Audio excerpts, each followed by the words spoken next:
আজ 5 বছর পর দেশে এলাম। কাউকে কিছু জানাইনি যে আজকে আমি আসব। আসলে গত সপ্তাহে আমার গ্র্যাজুয়েশন কমপ্লিট হয়েছে আর ভিসা কাল হাতে পেয়েছি। তাই সবাইকে সারপ্রাইজ দিব বলে আর জানিয়ে আসিনি। কিছুক্ষণ আগে দেশের মাটিতে পা রাখলাম, তাও আবার 5 বছর পর। মাটির গন্ধে মন প্রাণ জুড়িয়ে গেল। মনটা খুব ছটফট করছে বাবা মাকে দেখার জন্য। তাই আর এয়ারপোর্টে দেরি না করে বাসার উদ্দেশ্যে রওনা হলাম। যেতে 2 ঘন্টা সময় লাগবে। ততক্ষণে আপনাদের আমার পরিচয়টা দিয়ে নেই, যদিও অনেকেই আমাকে চিনে। আমি ওমর ফারুক ফাহিম, ওরফে ফাহিম শেখ। পরিবারে আমি, বাবা আর মা। আপুর বিয়ে হয়ে গেছে, তাই সেটা অন্য হিসাব। আর গল্পের নাম অনুযায়ী আমার আরেকটা ছোট ভাই আছে। শুধু গল্পেই আছে, বাস্তবে নেই। আপনাদের পরিচয় দিতে দিতে বাসায় চলে এলাম। ভাড়া মিটিয়ে বাসার দরজায় কলিং বেল দিলাম। তখন একটা ছেলে এসে দরজা খুলে দিল। বয়স 10 বছর হবে হয়তো। বুঝতে বাকি রইল না এটাই আমার ছোট ভাই। আমাকে দেখে বলল, জি, কাকে চাই বলুন। আসলে ফোনে কখনো ওর সাথে কথা হয়নি, তাই চিনতে পারছে না। কিরে মোটু, এখন দেখি আগের থেকে আরো মোটা হয়ে গেছিস। আমি ওকে মোটু বলেই ডাকতাম। আমাকে মোটো বলতেছেন কেন? আর কে আপনি? কাকে চাই? মা, মা দেখো তো কে এসেছে আর আমাকে মোটো বলতেছে। কি হয়েছে? ষাঁড়ের মতো চেঁচাচ্ছিস কেন? আর এখন কে আসবে, তাও এই ভর দুপুর বেলা? ওই মোটু, আমি তোর বড় ভাই ফাহিম। কি, তুমি আমার বড় ভাই? কিন্তু ভাইয়া তো বিদেশে। মা দেখে যাও, ইনি বলছেন ইনি নাকি ফাহিম ভাইয়া। কি আবল তাবল বলতেছিস? তোর ভাই আসলেও তো আমাদের না জানালেও তোর আপুকে জানাবে, কিন্তু তোর আপু তো কিছু বলেনি। ওই মোটু, আর কতক্ষণ দরজায় দাঁড় করিয়ে রাখবি? দে ভাই, ভিতরে যাই। এমনিতে সারা রাত প্লেনে জার্নি করলাম, তারপর 2 ঘন্টা জার্নি করে বাসায় আসলাম। আসলে তুমি ফাহিম ভাইয়া তো? ধুর চাপ তো। আর বল, মা কোথায় আছে? মা রান্নাঘরে আছে। আমি ভিতরে গিয়ে ডাইনিং রুমে ব্যাগ রেখে গেলাম রান্নাঘরে। গিয়ে পিছন থেকে মায়ের চোখ দুটা হাত দিয়ে ধরে ফেললাম। এই কে কে আমার চোখ ধরেছে? দেখি বলো তো, কে হতে পারে? আর কে হবে? আমার সেই দুষ্টু বাদর পোলা ছাড়া কে হবে? আমি চোখ ছেড়ে দিয়ে বললাম, তুমি কিভাবে বুঝলে যে আমি? আমি তোর মা, আমি না বুঝলে কে বুঝবে? তা এভাবে কাউকে কিছু না জানিয়ে আসলি যে? লাস্ট সপ্তাহে গ্র্যাজুয়েশন কমপ্লিট হয়ে তাই চলে এলাম, আর সারপ্রাইজ দিব বলে কাউকে জানাইনি। আচ্ছা যা, গিয়ে ফ্রেশ হয়ে খেতে আয়, আমি খাবার রেডি করছি। আর তোর বাবাকে কল করে আসতে বলছি। আচ্ছা বলে ফ্রেশ হতে চলে গেলাম। ফ্রেশ হয়ে খাবার টেবিলে চলে এলাম। এসে দেখি বাবাও চলে এসেছে। আমাকে দেখে বাবা বলল, তা সায়েন্টিস্ট দেশেই কি গবেষণা করবেন নাকি আবার আমেরিকা চলে যাবেন? এটা কি হচ্ছে? আসতে না আসতেই যাবার কথা বলতেছো? আরে এমনিতেই বলতেছিলাম। আমেরিকার একটা গবেষণাগার থেকে অ্যাপয়েন্টমেন্ট এসেছে, ভাবতেছি কি করা যায়। তা বাবা, এখন তোমার শরীরটা কেমন আছে? এতদিন ভালো ছিলাম না, এখন তুই চলে এসেছিস, তাই তোকে দেখে আগের চেয়ে ভালো হয়ে গেছি। তুই কেমন আছিস তা না বলেই আগে কাজের কথা জিজ্ঞাসা করে ফেললাম। আরে এটা তেমন কিছুই না। ভাবতেছিলাম বিকেলে একটু বের হব, কারণ অনেক বছর পর দেশে এলাম, তাই নিজের এলাকাটাকে আবার নতুন করে দেখব। আজকে না, কালকে যেও সকালে। আজকে এমনিতে অনেক জার্নি করে এসেছো। আচ্ছা ঠিক আছে। কথা বলতে বলতে দুপুরের খাবার শেষ। তারপর বিছানা ছেড়ে উঠে ফ্রেশ হয়ে নিচে নামলাম। তখন মা এসে নাস্তা করতে দিল। তখন শিওর হলাম যে এখন সন্ধ্যা। তারপর নাস্তা করে বের হলাম। অনেক বছর পর সেই চিরচেনা শহরে বের হলাম। এখানের অনেক কিছুই পরিবর্তন হয়েছে। আমার ছোটবেলার অনেক বন্ধুরা এখনও এখানেই থাকে, কিন্তু শহরের অনেক পরিবর্তন হওয়ায় তাদের ঠিকানা খুঁজে পাচ্ছি না। তাই আর আজকে কারোর সাথে দেখা করতে যাব না। কিছুক্ষণ ঘোরাঘুরি করে বাসায় চলে এলাম। ভাবতেছি আবার যাওয়ার আগে পর্যন্ত বাবার ব্যবসা দেখাশোনা করব। তাই রাতে খাবার টেবিলে বাবাকে বললাম, বাবা, ভাবতেছি আমিও কাল থেকে অফিস যাব, যতদিন দেশে আছি। আজকে তো মাত্র দেশে আসলি আর কাল থেকে অফিসে জয়েন করার কথা বলতেছিস? তো কি হয়েছে? এমনিতেও বাসায় একা একা ভালো লাগে না। ভালো না লাগলে বিয়ে করে ফেল, লেখাপড়া শেষ করে ফেললি, আর ভালো একটা চাকরিও পেয়েছিস। মা, আমি আসতে না আসতে তুমি আবার বিয়ের জন্য উঠে পড়েছো। এমন করলে কিন্তু আমি আগামী সপ্তাহেই চলে যাব। আরে থাক না, কিছুদিন যাক, তারপর না হয় এই বিষয়ে আলোচনা করা যাবে। তা ফাহিম, সেখানে কি তোর কোনো পছন্দের কেউ আছে নাকি? যদি থাকে তাহলে আমাদের ঝামেলাটা কমে যাবে। ধুর, আমি থাকবোই না এখানে। আগামী সপ্তাহেই চলে যাব। আসলেই কি তুই চলে যাবি?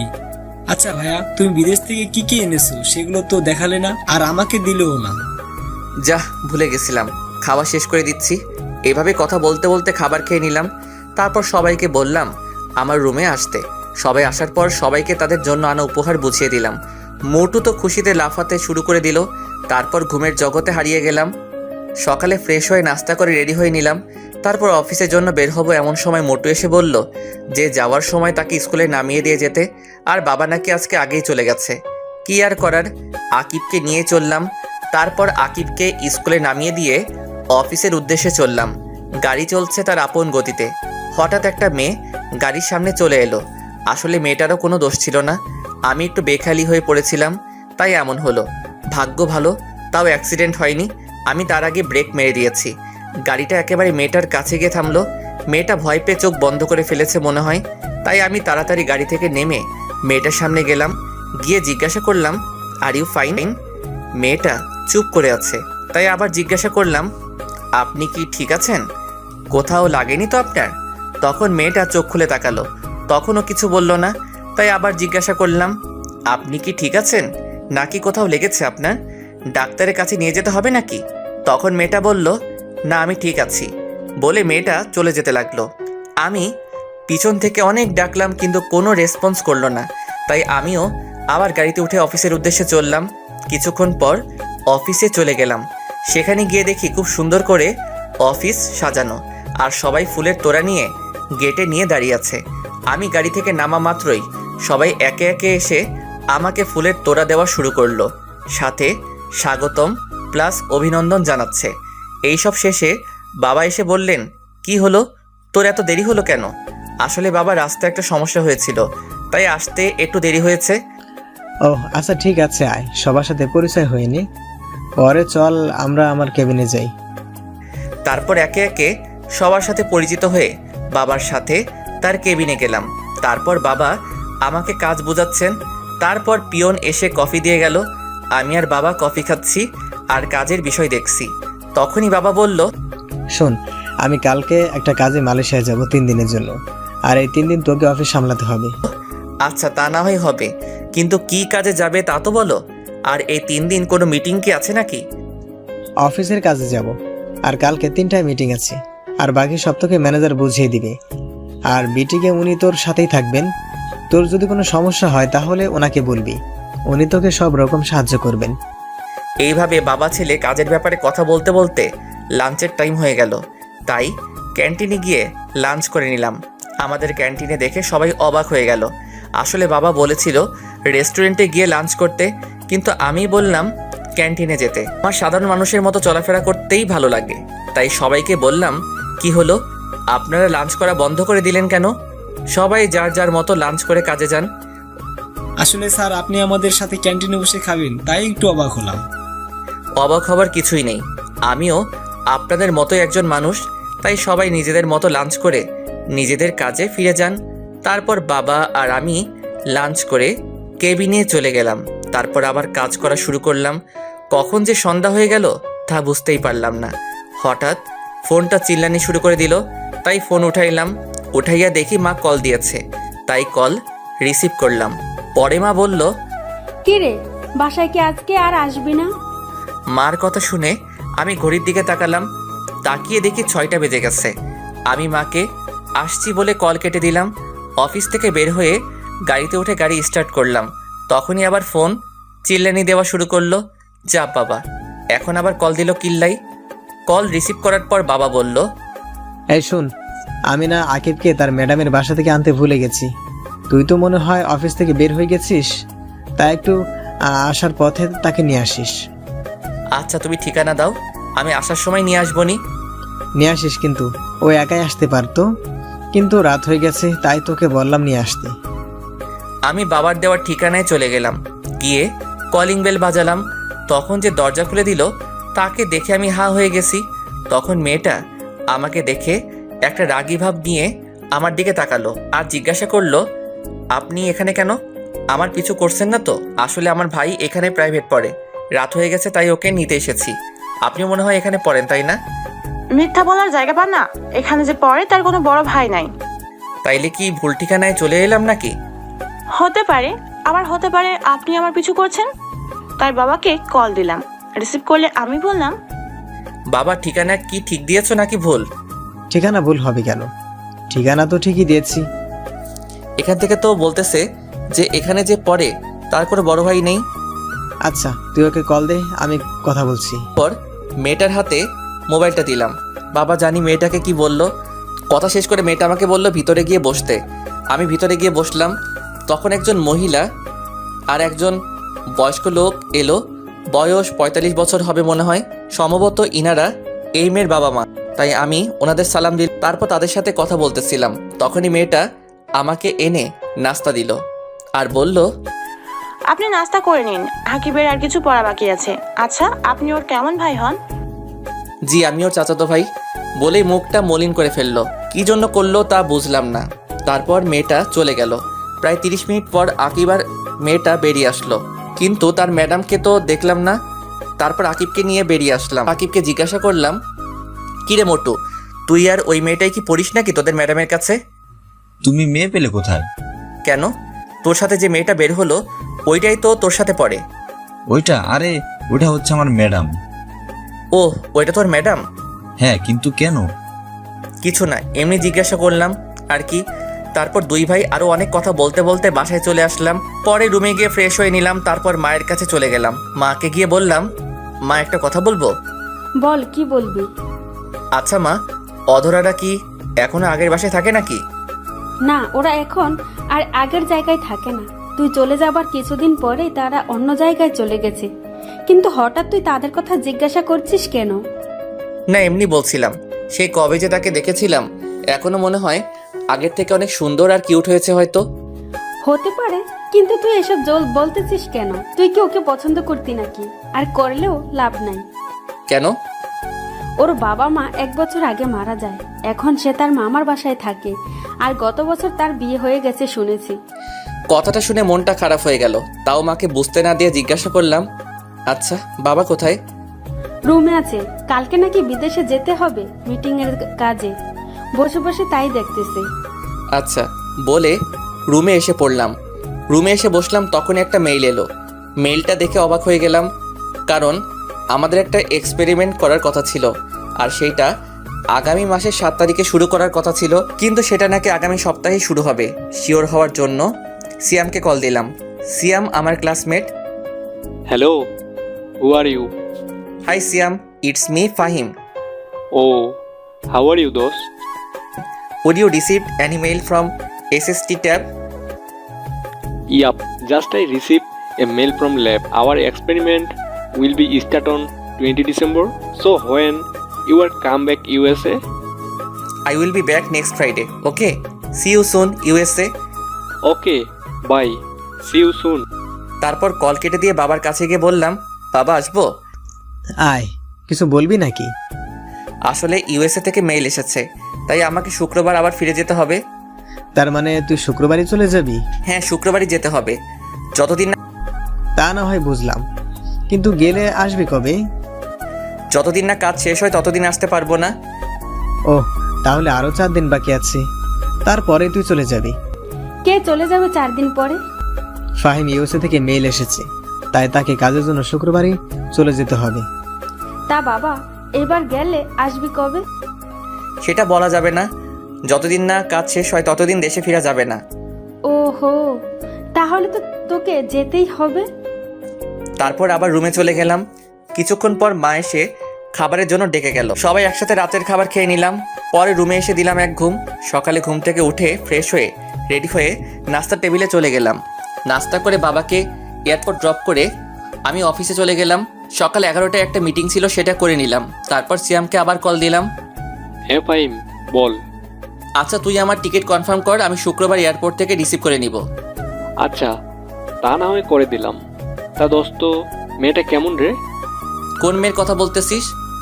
যে আমার বন্ধুটার রাতের ঘুম কেড়ে নিয়েছে। তুই যে কিসব বলতেছিস কিছুই বুঝতেছি না। আচ্ছা এখন বাই, পরে কল দিব। আচ্ছা বাই। কল কেটে দিয়ে আবার অফিসের কাজে মনোযোগ দিলাম। সন্ধ্যায় কাজ শেষ করে বাসায় ফিরলাম। বাসায় ঢোকার সাথে সাথে কিসের সাথে যেন আঘাত লাগলো। খুবই নমনীয় বস্তু, কিন্তু দেয়াল তো শক্ত, এত নরম না। ভাবা বন্ধ করে কি হয়েছে দেখার জন্য সামনে তাকালাম। তাকিয়ে দেখি আকিবের টিচার মাটিতে পড়ে আছে। দেখে মনে হচ্ছে ব্যথা পেয়েছে, তাই আমি ডান হাত বাড়িয়ে দিলাম। মেয়েটা আমার হাত ধরে উঠে দাঁড়ালো। তখনই মা এসে জিজ্ঞাসা করলো, কি রে, এখনো পিছিয়ে আছিস নাকি? এইভাবে কেউ চেঁচায় নাকি? কেন নাকি? না, তুমি তো কচি খোকা, আসো তোমাকে ফিটার খাওয়াই। কি রে মা, তুই হাতে ব্যথা পেলে কিভাবে? কিছু হয়নি আন্টি। মা, উনি মনে হয় বের হচ্ছিলেন আর আমি ভিতরে আসছিলাম। তখনই আমি ওনার সাথে ধাক্কা খাই আর উনি পড়ে যায়। আর পড়ে গিয়ে মনে হয় উনি হাতে ব্যথা পেয়েছেন। এত বড় হয়ে গিয়েছিস, এখনো দেখে চলাফেরা করতে পারিস না? দেখ তো, তোর জন্য মেয়েটা কেমন একটা ব্যথা পেয়েছে। আকিব, ফার্স্ট এড বক্সটা নিয়ে আয় তো তাড়াতাড়ি। আন্টি, এর কোনো দরকার নেই। তুই চুপ কর। কোনটা দরকার সেটা আমি বুঝবো, তুই চুপ করে বসে থাক। এমনভাবে সেবা করছে দেখে মনে হচ্ছে ছেলের বউয়ের সেবা করছে। ঠিক বলেছিস, ছেলের বউ তো। আমি কখন কি বললাম আবার? আর তোমার কোন ছেলের বউ? কেন, তোর বউ। বললাম। আর ইনাকে তো আমি ভালো করে চিনিও না। ওর নাম হলো ইসরাত জাহান, অধরা। আমার ওকে ইসরাত বলে ডাকি। আর ওর সাথেই তোর বিয়ে ঠিক হয়ে আছে। আমি বিয়েই করব না কখনোই। তুই করবি না, তোর বাপ করবে। বাবাকেই করাও, তাইলে তোমার একটা সতীন হবে। দাঁড়া হতচ্ছাড়া, দেখছি বিয়ে কিভাবে না করিস। আন্টি, আমি গেলাম। আরে কই যাস? নাস্তা করে যা, আমি এখনই এনে দিচ্ছি। আর রাতের খাবার না খেয়ে তোকে যেতে দিব ভাবলে কিভাবে? আন্টি, আজকে না, অন্য একদিন। এখন থেকে তো আকিবকে এখানে এসেই পড়াবো। সেটা পরে দেখা যাবে, এখন বস, রাতের খাবার খেয়ে যাবে। আর আমি এখন নাস্তা এনে দিতেছি, বস। তুই এখনো দাঁড়িয়ে আছিস কেন? যা গিয়ে ফ্রেশ হয়ে নে। যাচ্ছি। এমন করলে তো এখানে টিকাই যাবে। আমি কালকে চলে যাব, তখন দেখবো করে আমার সাথে এমন করো। যেদিনই যাস, যাওয়ার আগেই তোকে বিয়ে করাবো। সেটা দেখা যাবে না। আমি বিয়ে করব না মনের মতো কাউকে যতক্ষণ না পাই। আমিও দেখে নিব কি করে তুই বিয়ে না করিস। ইসরাত বিয়ের কথা শুনে মনে হয় লজ্জা পেয়েছে, মুখ পুরো লাল হয়ে গেছে। আমি গিয়ে ফ্রেশ হয়ে নিলাম। পরে আকিবের কাছে গেলাম, গিয়ে বললাম, কি রে মোটো, কি করিস? কি আর করবো, ম্যাডাম যা পড়া দিয়েছে সেগুলো পড়তেছি। ম্যাডাম কি চলে গেছে নাকি? কেন, ম্যাডাম চলে গেছে কিনা জানতে চাইছিস? একটু টিভি দেখতাম আর কি। একটা নতুন কার্টুন হচ্ছে, সেটা দেখতে হবে, তাই জিজ্ঞাসা করলাম। না আম্মু, তোর ম্যাডামকে নাকি তোর বউ করবে তাই বসিয়ে রেখেছে। আমার বউ না, তোমার বউ বানাবে। আর এটা হচ্ছে অধরা আপু, যাকে তুমি ভালোবাসো। আমি ভালোবাসি কি যা তা বলছিস এসব? কে কিসব বলতেছে? কই কিছু না তো। বলছিলাম কি, বিয়েটা যখন করতেই হবে তাহলে কালকেই করে নেই। চাইতেছিলাম বউকে একেবারে সাথে করে নিয়ে যাব।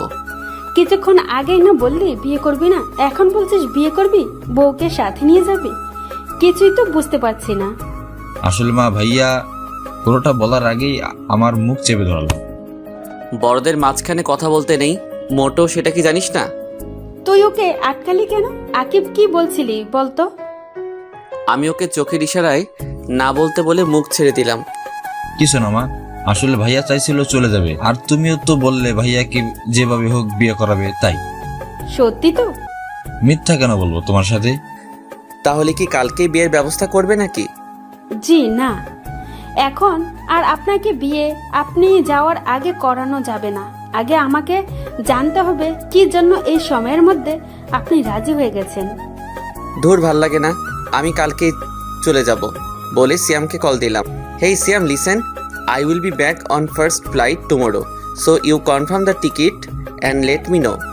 Okay, I will let you know by cutting the trick. Okay bye বলে কল কেটে দিলাম। পরে রুমে গিয়ে প্যাকিং করে নিলাম। তারপর সন্ধ্যার নাস্তা করে রুমে চলে এলাম। এসে বাবাকে কল দিয়ে জানিয়ে দিলাম যে আমি কালকেই চলে যাব। বাবা জানতে চেয়েছিল কি হয়েছে, আমি কিছুই বলিনি। তারপর হালকা একটা ঘুম দিলাম। মায়ের ডাকে ঘুম ভাঙলো। ঘুম থেকে উঠে ফ্রেশ হয়ে রাতের খাবার খেয়ে নিলাম। খাবার খেয়ে নিয়ে রুমে এসে বসেছিলাম। এমন সময় সিয়াম কল করে জানালো যে কাল সকাল 10টায় ফ্লাইট। আমি বললাম আচ্ছা ঠিক আছে। তারপর মা এসে বলল, এই শুন। বলো কি বলবা?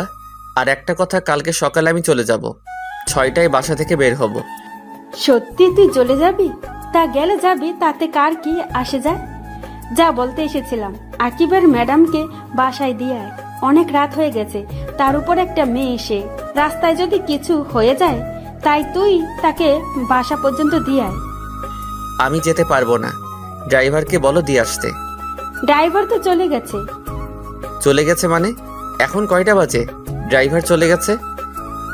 এখন রাত 11টা বাজে। আর কোনো কথা না বলে ওকে দিয়ে আয়, না হলে এই ঘরে তোর কোনো জায়গা হবে না। কি আর করার, এক প্রকার বাধ্য হয়েই অধরাকে নিয়ে গেলাম। রাস্তায় যাওয়ার সময় একটা কথাও বলেনি। তারপর ওকে ড্রপ করে বাসায় চলে এলাম। তারপর ফ্রেশ হয়ে দিলাম এক ঘুম। সকালে ঘুম থেকে উঠে ফ্রেশ হয়ে লাগেজটা গুছিয়ে নিলাম। রাতেই গোছানো ছিল, কিন্তু কিছু জিনিস গোছানোর বাকি ছিল, সেগুলো গুছিয়ে নিলাম।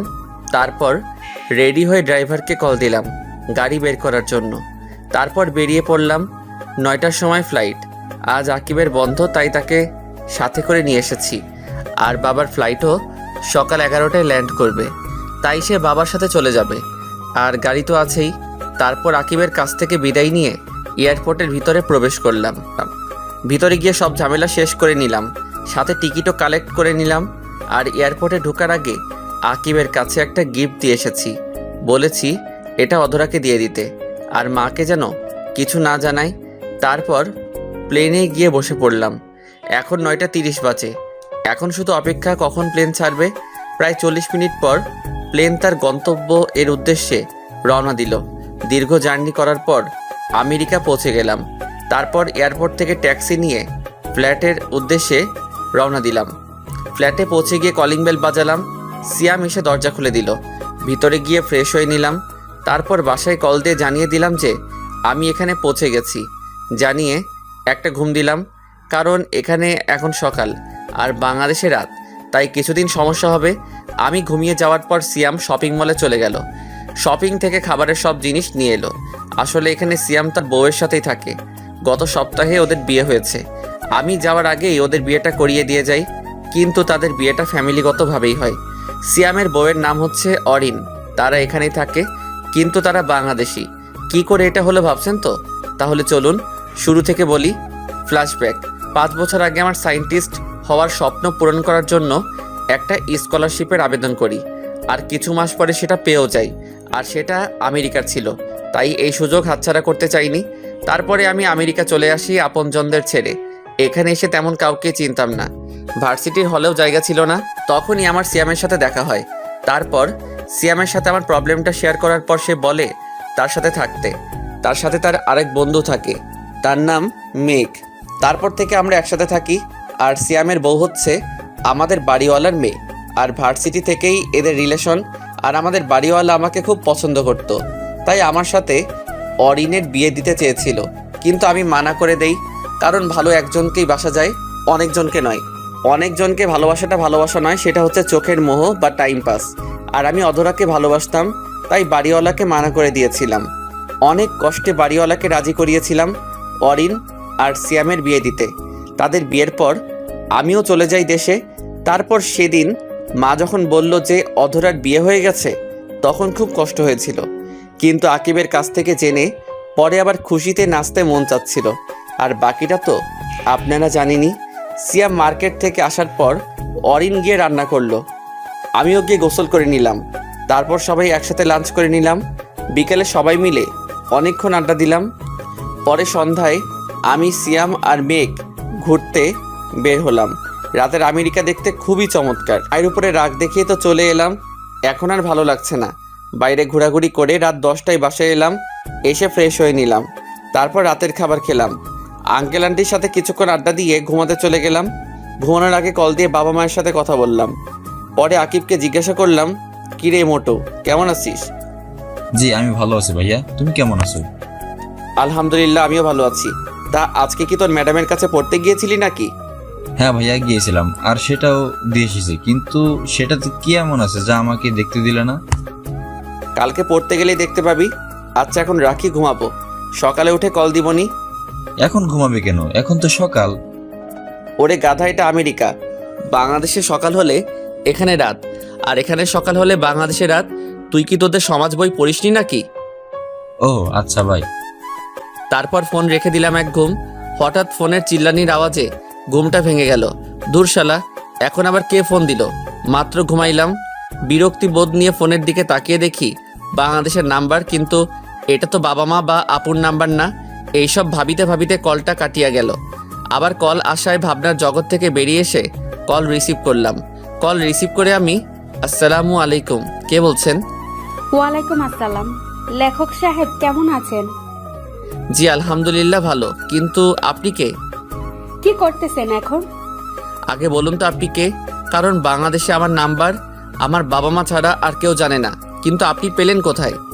আস্তে আস্তে সব জানতে পারবেন। আমি এখনই টুট টুট টুট। আমি কত শেষ করার আগেই কলটা কেটে দিল। আমিও আবার দিলাম আরেক ঘুম। আবার ঘুমটা ভেঙে গেল সিয়ামের ডাকাডাকির কারণে। তাই ঘুম থেকে উঠে ওকে দিলাম কিছুক্ষণ উত্তম মধ্যম দোলাই, কিন্তু মেঘকে দেখতে পেলাম না। সিয়ামকে জিজ্ঞাসা করে জানতে পারি ও নাকি ভার্সিটি গেছে, কিন্তু ও তো আমাদের সাথেই ডিগ্রি নিয়েছে। আরে তুই বুঝতে পারিসনি ও কেন গিয়েছে? কেন? দূর বেটা, এই 2 দিনেই ভুলে গেলি? ম্যাক লুচ্চামি করতে ভার্সিটিতে গিয়েছে। শালায় এখনো ভালো হয়নি, এখনো সেই লুচ্চামি করে। এই লুচ্চামি করতে গিয়ে যে মেয়ে কত মেয়ের হাতে মাইর খাইছে তা হিসাবের বাহিরে। এরই মধ্যে আগমন অরিনের। এসে আমাকে জিজ্ঞাসা করলো, ভাইয়া কার কথা বলছেন? কে মেয়েদের হাতে মার খেয়েছে? কে আবার? তোমার গুণধর স্বামী। ভাইয়া সত্যি বলছেন তো নাকি? অরিন, তুই আমার ছোট বোনের মতো। আমি তোকে মিথ্যা বলবো এটা তুই ভাবতে পারলি কি করে? বুঝতে পারছি তোরা কেউ আমাকে দেখতে পারিস না, তাই আমি ঠিক করেছি আমি এখান থেকে চলে যাব। আমার বলা শেষ করে তাকিয়ে দেখি অরিন সিয়ামকে মারা শুরু করে দেয়, আর সাথে কান্না করতে করতে বলছে, আমি তোকে এত ভালোবাসি আর তুই অন্য মেয়েদের পিছনে ঘুরিস কেন? এখন কি আমাকে আর ভালো লাগে না? আরে ফাহিম, এগুলো মজা করে বলেছে, আমি এমন কিছুই করি নাই। তাদের এই রোমান্টিক ঘটনা দেখে বললাম, এই তোরা এভাবেই থাক। বলেই আমি কিছু ছবি তুলে নিলাম। এইসবের মানে কি ভাইয়া? আসলে আরেকবার পরীক্ষা করে দেখে নিলাম যে তোমাদের দুইজনের ভালোবাসা একই রকম আছে কিনা। তাই বলে তুই এটা করবি? তারা দেখাচ্ছে মজা বলেই সিয়াম উঠল আমাকে তাড়া করার জন্য, কিন্তু আমাকে আর কে পায়? এক দৌড় দিয়ে বেরিয়ে আসলাম। তারপর বেরিয়ে পড়লাম এক বিপদে। দৌড়েতে চলে এলাম কিন্তু গাড়ির চাবি তো আনিনি, তাই আবার ফিরে গিয়ে চাবি নিয়ে এলাম। তারপর গাড়িতে উঠে গাড়ি স্টার্ট দিলাম। পরে কিছুক্ষণ ঘোরার উদ্দেশ্যে বাসা থেকে বের হলাম। কিছু দূর যাওয়ার পর দেখি রাকিবা দাঁড়িয়ে আছে, তাই তাকে দেখে গাড়ি দাঁড় করালাম। রাকিবা হচ্ছে আমার ফ্রেন্ডের বোন। ফ্রেন্ডের সাথে পরে পরিচয় করিয়ে দিবনি। তারপর গাড়ি থেকে রাকিবার কাছে গিয়ে জিজ্ঞাসা করলাম, হেই রাকিবা, কেমন আছো? আরে তুমি এখানে? আমি ভালো আছি। তা ফিরলে কবে? এই তো গতকাল রাতে। তা এখানে কি করো? এই তো একটু বের হচ্ছিলাম, এখন বাসা যাব। তা এত তাড়াতাড়ি ফিরে আসলে যে? এখানে একটা কাজ পড়েছে তাই চলে এসেছি। তা এখানেই থাকার চিন্তা করেছো নাকি? না, এখানে থাকার কোনো প্ল্যান নাই। 6 মাসের একটা কাজ আছে, সেটা শেষ হলেই চলে যাব। তা বিয়ে করবে না নাকি সারা জীবন সিঙ্গেল থাকবা? করবো বলতে বিয়ে তো করেই ফেলেছি আরো 5 বছর আগে। মানে? আপনারা বুঝতে পারেন নাই, সেটা আমি না বলে বুঝবেন কি করে? তাহলে চলুন বলি। আসলে এখানে আসার আগেই আমার আর অধরার বিয়ে দিয়ে দিয়েছিল আমাদের পরিবার, কিন্তু সেটা আমি আর অধরা জানতাম না। যেদিন বাসায় যাই সেদিনই জানতে পারি বাবার থেকে যে আমার আর অধরার আগে বিয়ে হয়ে গেছে। শুধু আমার সেটেল হওয়ার জন্য আগে আমাদের জানাই নাই। এখন আমার পড়ালেখা শেষ প্লাস জবও করি, তাই বলেই দিয়েছে। আর মা চেয়েছিল আমি এখানে ব্যাক করার আগে অনুষ্ঠান করে অধরাকে বাড়িতে আনি।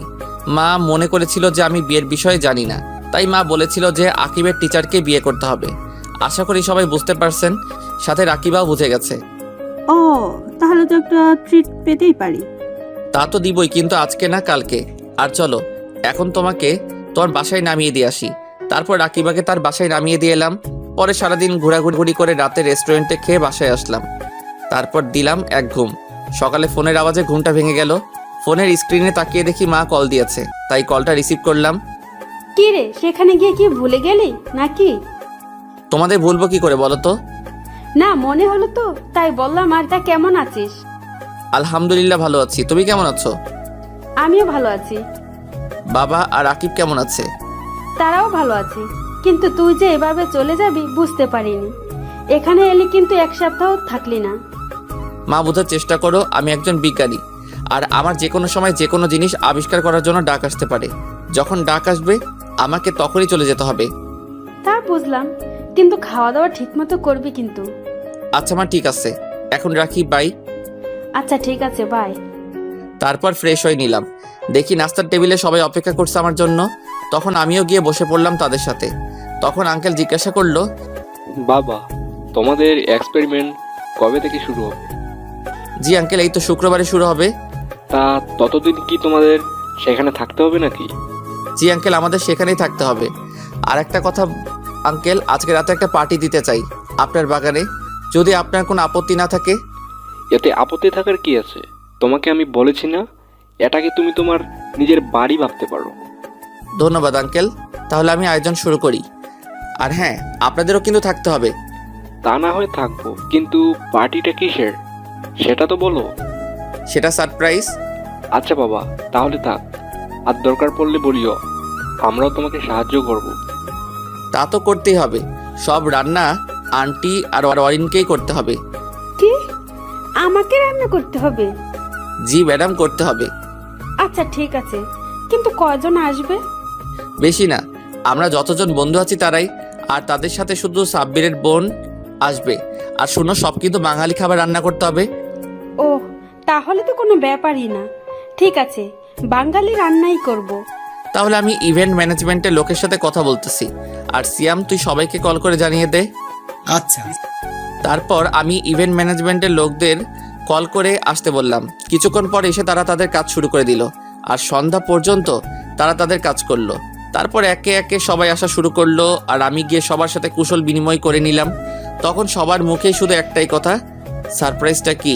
তখন আমি বললাম, অ্যাটেনশন গাইস, অপেক্ষার প্রহর শেষ। জানি আপনারা সবাই অধীর আগ্রহে আছেন যে কী কারণে আজকের এই পার্টিটা। হ্যাঁ, আমরা সবাই জানতে আগ্রহী, তাড়াতাড়ি বলো। আজকের পার্টিটা হচ্ছে আমার বিয়ে উপলক্ষে। কি, তোর বিয়ে? হ্যাঁ রে দোস্ত, এটা আমার বিয়ের পার্টি। আর বিয়েটা আমাদের কাজ শেষ হলেই হবে। তারপর সবাই আগ্রহী হয়ে গেল মেয়েটাকে তা জানার জন্য। আমি সবাইকে বলে দিলাম যে বিয়ের সময়ই তারা তাকে দেখতে পাবে। তখন সিয়াম বলল, দূর বেটা, এখন নাম বললে কি এমন হয়ে যাবে? বিয়ের দিন নাম জানলে কি এমন হয়ে যাবে? তারপর সবাই মিলে পার্টিতে অনেক মজা করলাম। পরে সবাইকে বিদায় জানিয়ে চলে এলাম। তারপর দিলাম এক ঘুম।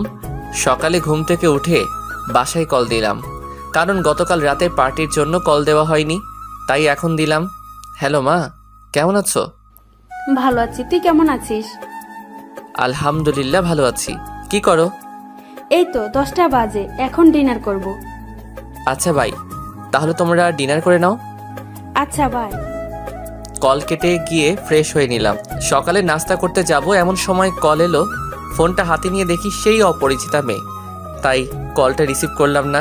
নাস্তা করতে চলে গেলাম। নাস্তা করে এসে দেখি 20টা মিসড কল। চেক করে দেখি সবগুলোই ওই অপরিচিতা মেয়েটা দিয়েছে। দেখতে দেখতে আবার মেয়েটা কল দিল, তাই রিসিভ করলাম। তখন মেয়েটা বলল, ওই, আপনি নিজেকে কি মনে করেন? হ্যাঁ, আমি নিজেকে অনেক কিছুই মনে করি, কিন্তু আপনি কান্না করছেন কেন? জানেন আমি কতটা চিন্তা করছিলাম, আপনি কল ধরছিলেন না বলে। আপনি কেন আমার জন্য চিন্তা করবেন? টুট টুট টুট। কলটা কেটে দিল কোনো উত্তর না দিয়ে। চিন্তায় পড়ে গেলাম, কে এই মেয়েটা আর কল করে কী সব বকলো। তখনই সিয়াম এসে বলল, ফাহিম, চল ঘুরতে যাই। বিয়ের পরেও এখনো পর্যন্ত আমরা একদিনও ঘুরতে যাইনি। আজকে ভালো লাগছে না, আমি যাব না, তোরাই গিয়ে ঘুরে আয়। আমাদের সাথে চল, ঘুরলে তোর মন ভালো হয়ে যাবে। আমি আর অরিন নিচে অপেক্ষা করছি, 5 মিনিটের মধ্যে নিচে চলে আয়। বলে সিয়াম চলে গেল। আমিও বাধ্য হয়ে রেডি হয়ে নিচে চলে গেলাম। আমি গাড়ি চালাইনি, সিয়ামই ড্রাইভ করেছে, আর তার পাশের সিটে অরিন বসেছিল। তারপর সারাদিন আমরা বিভিন্ন জায়গায় ঘুরলাম। রাতে বাইরে থেকে খেয়ে এসেছিলাম, তাই ফ্রেশ হয়ে ঘুমিয়ে গেলাম। এভাবে দিন কাটতে লাগলো। সেদিনের পর থেকে মেয়েটা আর কল দেয়নি। আমিও সেটা নিয়ে মাথা ঘামাইনি। কিন্তু একটা জিনিস ভেবে অবাক হচ্ছি, আমি কল না ধরাই সেদিন কান্না করলো কিল্লাই। সিয়ামের ডাকে ভাবনার জগৎ থেকে বের হলাম। তারপর সিয়ামের সাথে শপিং করতে গেলাম। কাল থেকে এক্সপেরিমেন্ট শুরু হবে। যতদিন লাগে এক্সপেরিমেন্ট শেষ হতে ততদিন সেখানে থাকতে হবে, আর ততদিন কারোর সাথে যোগাযোগ করা যাবে না। সারাদিন শপিং আর ঘোরাঘুরি করে রাতে বাসায় ফিরলাম। রাতের খাবার খাওয়ার আগে বাসায় কল দিয়ে সবার সাথে কথা বলে নিলাম, কারণ জানি না আবার কবে তাদের সাথে কথা বলতে পারবো। তাদের জানিয়ে দিলাম যে কাল থেকে আমার কাজ শুরু হবে, তারপর কথা শেষ করে খেয়ে দিলাম এক ঘুম।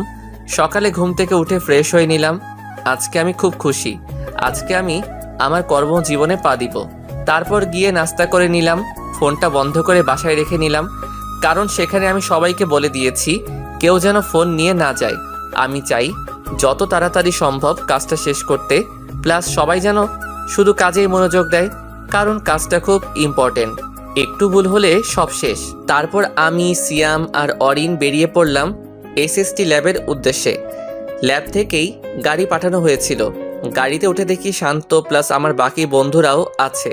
আসলে এই প্রজেক্টে শুধু আমরা বন্ধুরাই, আর সাথে কিছু আমেরিকার ফ্রেন্ড। তাদের সাথে কথা বলতে বলতে আমরা ল্যাবে পৌঁছে গেলাম। ল্যাবরেটরিটা অনেক বিশাল জায়গা নিয়ে বানানো। যখন এই প্রজেক্টের কাজের জন্য অফার পাই তখনই এই ল্যাব ঘুরে দেখার জন্য আমন্ত্রণ জানিয়েছিল, কিন্তু দেশে যাওয়ার চক্করে আর ঘুরে দেখা হয়নি। ফ্রেশ হয়ে সম্পূর্ণ ল্যাব ঘুরে দেখলাম, তারপর নিজেদের কাজ বুঝে নিলাম। তারপর সারাদিন ল্যাব ঘুরে দেখলাম। রাতে খেয়ে যে যার রুমে গিয়ে ঘুমিয়ে পড়লাম, কারণ কাজ কালকে থেকে শুরু হবে। সকালে ঘুম থেকে উঠে ফ্রেশ হয়ে নাস্তা করে কাজে লেগে পড়লাম। 12টা পর্যন্ত কাজ করলাম। পরে গিয়ে গোসল করে দুপুরের খাবার খেয়ে নিলাম সবাই একসাথে। খেয়ে আবার এক্সপেরিমেন্টের কাজে লেগে পড়লাম। রাত 8টায় কাজ শেষ করে রাতের খাবার খেয়ে দিলাম এক ঘুম। এভাবেই কেটে গেল 6 মাস। এখন যদি কেউ আমাকে দেখে তাহলে নির্ঘাত পাগল বলবে, কারণ চুল দাড়ি সবই অনেক বড় বড় আছে। আজকে আমাদের এক্সপেরিমেন্টের শেষ ট্রায়াল হবে। যদি সফল হই তাহলে কালকে এখান থেকে মুক্তি পাবো। সকালে অনেকে আছেন যারা শুধু গল্প পড়েই চলে যান, তাদেরকে বলছি আপনাদের একটা লাইক ও একটা কমেন্ট আমাদের মতো লেখকদের উৎসাহ দিতে কাজ করে। সুতরাং অবশ্যই পড়া শেষ হলে একটা লাইক ও একটা কমেন্ট করবেন। মিস্টার ফাইম, আপনার টিম মিলে যে নতুন আবিষ্কারটা করেছেন সেটা সফল হোক, সেটার আপনাদের আমি অভিনন্দন জানাচ্ছি। আর কালকে আমি একটা চুক্তিপত্র পাঠাবো, যেটাতে লেখা আছে যে আপনি এই প্রজেক্টটা আপনাদের দেশের পাশাপাশি নিজের দেশেও ব্যবহার করতে পারবেন। বাংলাতেই বললাম। ধন্যবাদ স্যার, আপনার থেকে কথাটা শুনে খুবই খুশি হলাম। আপনি আমাদের দেশের জন্য ভাবছেন, সেই জন্য আমরা আপনার কাছে কৃতজ্ঞ। তারপর ওনার সাথে কথা শেষ করে প্রজেক্টের ফাইনাল টেস্ট করলাম এবং সফল হলাম। তারপর সেটা নিয়ে আমেরিকার প্রেসিডেন্টের উদ্দেশ্যে রওনা দিলাম। গিয়ে দেখি তিনি প্রেস মিটিংয়ের আয়োজন করেছেন, তাই আমি সেখানে না গিয়ে সিয়ামকে আর আমাদের ওখান থেকে আমেরিকান এক ফ্রেন্ডকে পাঠাই। তারা গিয়ে প্রেসিডেন্টের সাথে প্রেস মিটিংয়ে অ্যাটেন্ড করে। সেখানে কনফারেন্স কলে আমাদের দেশের প্রধানমন্ত্রীও ছিলেন। তখন প্রেসিডেন্টের সামনে প্রজেক্টের প্রেজেন্টেশন করে দেখালো সিয়াম। তখনই বাঁধলো এক বিপদ। প্রেসিডেন্ট ও প্রধানমন্ত্রী আমাকে খোঁজা শুরু করে দিল। তখন সিয়াম আমাকে বলতে এলো, আমি তাকে বলে দিলাম যে প্রেসিডেন্টকে বুঝিয়ে বলতে যে আমি প্রেস মিট শেষে ওনার সাথে দেখা করব, কারণ আমার এত পাবলিসিটির দরকার নাই। আমি সবসময় সাধারণভাবে চলাফেরা করতে চাই। তারপর প্রেস মিট শেষে আমরা সবাই গিয়ে ওনার সাথে দেখা করলাম। উনি খুবই রাগ করলেন যে আমি কেন মিটিংয়ে ওনার সাথে আসিনি কেন। আমি অনেক বুঝিয়ে বললাম, তাও ইনি কিছুতেই কিছু মানতে রাজি না। শেষ পর্যন্ত রাজি হলো, তাও ওনার বাসায় আজকে রাতে ডিনার করলে। তখন আমি বললাম, আসলে স্যার আমি চাইছিলাম আজকেই দেশে ফিরে যেতে, তাই আপনার সাথে ডিনারে অ্যাটেন্ড করতে পারবো না। সমস্যা নাই, তাহলে আজকে লাঞ্চ করবে আমার সাথে, এরপরে আর কোনো কথা বলবে না। আর ফ্লাইট নিয়ে তোমাদের চিন্তা করতেই হবে না, আমাদের দেশে এয়ারফোর্স গিয়ে তোমাকে দিয়ে আসবে। কি আর করার, বাধ্য হয়ে রাজি হয়ে গেলাম। তারপর ওনার থেকে বিদায় নিয়ে প্লাস সবাইকে বিদায় দিয়ে বাসায় চলে এলাম। বাসায় এসে পার্লারে চলে গেলাম চুল দাড়ি ছোট করার জন্য, না হলে মানুষ দেখলে পাগল বলবে। পার্লার থেকে এসে গোসল সেরে রেডি হয়ে নিলাম। তারপর ফোনটা অন করলাম। অন করে দেখে বাসা থেকে যতগুলো কল আসেনি, ওই মেয়ে তার থেকে বেশি কল দিয়েছে, প্লাস মেসেজ দিয়েছে। দেখতে দেখতে বাবা কল দিল, আমিও কল রিসিভ করলাম। আসসালামু আলাইকুম বাবা, কেমন আছো? আর বাসার সবাই কেমন আছে? ওয়ালাইকুম আসসালাম, আলহামদুলিল্লাহ আমি ভালো আছি, আর বাসার সবাইও ভালো আছে। এইমাত্র নিউজে দেখলাম কংগ্রেস। আমি জানতাম তোরা পারবি। ধন্যবাদ, কিন্তু এখন কয়টা বাজে? এই তো রাত 1টা বাজে। এত রাত পর্যন্ত জেগে আছো কেন? মনে তো হচ্ছে প্রতিদিনই অনেক রাত পর্যন্ত জাগনা থাকো। এই না না, প্রতিদিন না, এই সপ্তাহখানিক ধরে। কারণ তুই তো বলছিলি যে 6 মাস পর তো এক্সপেরিমেন্ট শেষ হবে, তাই প্রতিদিন রাতে খবর দেখার জন্য জেগে থাকতাম। কবে যে নিউজে বলবে আমার ছেলেটার কাজ শেষ হবে আর কবে আমার ছেলেটা দেশে ফিরবে। তা বাবা, দেশে কবে ফিরবি? এটা সারপ্রাইজ যে দেশে কবে ফিরবো। এখন গিয়ে চুপচাপ ঘুমিয়ে পড়ো। বয়স তো কম হলো না, বুঝো না কেন যে রাত জাগলে শরীর খারাপ হবে? আর ওষুধ ঠিকমতো খাচ্ছ তো? আচ্ছা ঠিক আছে, মনে থাকবে। ঔষধ না খেলে কি আমার রক্ষা আছে নাকি? তোমার সাথে এমনই হওয়া উচিত। ওকে বাই, পরে কথা বলবো, তুমি ঘুমাও। এখন আবার প্রেসিডেন্টের সাথে লাঞ্চ করতে যেতে হবে। আচ্ছা বাবা, যা। আর শোন, সাবধানে থাকবি। আমি আচ্ছা বলে কল কেটে দিলাম। হঠাৎ গাড়ির হর্নের শব্দ শুনতে পেলাম। বের হয়ে দেখি আমাদের নিতে গাড়ি পাঠিয়ে দিয়েছে। তারপর আমরা গিয়ে গাড়িতে উঠে বসলাম। গাড়ি চললো তার আপন গতিতে। কিছুক্ষণ পর আমরা প্রেসিডেন্টের বাংলোয় পৌঁছে গেলাম। সেখানে আমাদের ফুলের তোড়া দিয়ে আমন্ত্রণ জানানো হলো। তারপর সবাই একসাথে লাঞ্চ করে নিলাম। ও, আপনাদের তো বলাই হয়নি, আমরা 10 জন মিলে টিম করে করে কাজ করেছিলাম প্রজেক্টটাতে। তারপর প্রেসিডেন্ট জানতে চাইলেন, তা ফাহিম, সবাই তো বিয়ে করে ফেললো এখানে, শুধু তুমি ছাড়া। তা বিয়ে করার কি কোনো প্ল্যান নাই নাকি? সবে মাত্র তো নিজের কাজে জয়েন করলাম, তা ভাবছি এইবার দেশে গিয়ে বিয়ে করে নিব। আর আপনাকে কিন্তু আসতেই হবে। তুমি তো জানোই যে আমি একটা দেশের প্রেসিডেন্ট, আমার একটুও সময় নাই। আজকে অনেক কষ্ট করে সময় বের করে নিলাম তোমাদের সাথে লাঞ্চ করার জন্য। তবুও আমি যথাসাধ্য চেষ্টা করব। আরেকটা কথা, একা গেলে হবে না কিন্তু, পরিবারের সবাইকে নিয়ে যেতে হবে। আচ্ছা ঠিক আছে, এখন আমাকে উঠতে হবে। বিকালে আবার হোয়াইট হাউসে মিটিং আছে। তা তোমার কখন যাবে? এখান থেকে গিয়ে কিছু শপিং করব। রাতে দেখি 8টার কোনো ফ্লাইটে যাব। তা হচ্ছে না, আমি যেটা বলেছি সেটাই হবে। এয়ারপোর্টে তোমাদের জন্য হেলিকপ্টার রাখা থাকবে। তা তোমরা কয়জন যাবে? তাহলে 2টা হেলিকপ্টার পাঠিয়ে দিব। তাহলে আমি এখন উঠি, কেমন? ও, তোমাদের তো প্রজেক্টটার টাকাটা দেওয়াই হয়নি। এই নাও, এখানে $1 লাখ করে আছে। এটা তোমাদের বেতন। ওকে স্যার, তাহলে আমরা উঠি এখন। তারপর ওনার কাছ থেকে বিদায় নিয়ে চলে আসলাম। গাড়ি এসে আমাদের নামিয়ে দিয়ে গেল। গিয়ে ফ্রেশ হয়ে শুয়েছিলাম, তখনই আবি আসলো। এসে বলল, শোন, তুই তো বললি যে 3 জন যাব, কিন্তু আমি তো তোকে দেখতেছি। আর বাকি 2 জন কই? কেন, তুই আর অরিন? সত্যি আমরা যাব নাকি তুই মজা করতেছিস? তুই না গেলে বিয়ের সব দিক কে দেখাশোনা করবে? এর জন্য আমাদের নিয়ে যাচ্ছিস? দূর শালা, এত সিরিয়াস হচ্ছিস কেন? যা গিয়ে রেডি হয়ে নে, শপিংয়ে যেতে হবে, হাতে সময় কম। রাত 8টায় আবার ফ্লাইট। আচ্ছা যাচ্ছি। আর শোন, অরিনকেও সাথে নিয়ে নিস, আমি তো আবার মেয়েদের কাপড় কিনতে পারবো না। আচ্ছা ঠিক আছে। কিছুক্ষণ পর আমরা 3 জনে বেরিয়ে পড়লাম শপিংয়ের উদ্দেশ্যে। শপিং করতে প্রায় ঘন্টা সময় লেগেছে। এখন 6:30 বাজে, তাই সুটকেস গুছিয়ে নিচ্ছি। যা কেনাকাটা করলাম সেগুলো একটাতে নিলাম, আর আমার কাপড় চোপড় একটাতে নিলাম। 7টায় বের হলাম এয়ারপোর্টের উদ্দেশ্যে, কারণ এখন রাস্তায় জ্যাম থাকতে পারে। 7:30-এ আমরা এয়ারপোর্টে পৌঁছে গেলাম। তারপর এয়ারপোর্টে ঝামেলা মিটিয়ে ভিতরে প্রবেশ করলাম। আমাদের লাগেজগুলো কুরিয়ারে দিয়ে দিলাম। তারপর এয়ারপোর্টের ভিতর একটা গাড়ি করে আমাদেরকে হেলিকপ্টার পর্যন্ত নিয়ে যাওয়া হলো। তারপর আমাদের জন্য রাখা হেলিকপ্টারগুলোতে আমরা উঠলাম। আমি একটাতে উঠলাম, আরেকটাতে আবির আর অরিন উঠেছিল। তারপর হেলিকপ্টার উড়াল দিল আমাদের নিয়ে। দীর্ঘ 18 ঘন্টা পর আমরা বাংলাদেশের মাটিতে নামলাম। তারপর পাইলটদের বিদায় দিয়ে এয়ারপোর্টে প্রবেশ করলাম। আমাদের লাগেজগুলো আগে এসে গিয়েছিল, তারপর সেগুলো কালেক্ট করে নিলাম। এয়ারপোর্টের কাজ সারতে আরও 1 ঘন্টা লেগে গেল। দুপুর হয়ে এসেছে এখানে। এয়ারপোর্ট থেকে বের হয়ে একটা গাড়ি নিলাম। গাড়ি নিয়ে বাসার উদ্দেশ্যে রওনা দিলাম। বাসায় যেতে 3 ঘন্টা লাগলো। ঢাকা শহরে এই জ্যাম একবার শুরু হলে শেষ হওয়ার নাম নেয় না, তাই যেতে এত সময় লাগলো। গাড়ির ভাড়া মিটিয়ে নিলাম। পরে কলিং বেল বাজালাম। মা এসে দরজা খুলে দিল। দরজা খোলার পর আমাকে দেখে এসে জড়িয়ে ধরলো। আমিও জড়িয়ে ধরে কান্না করে দিলাম। এই 6 মাসে একদিনও কথা বলতে পারিনি।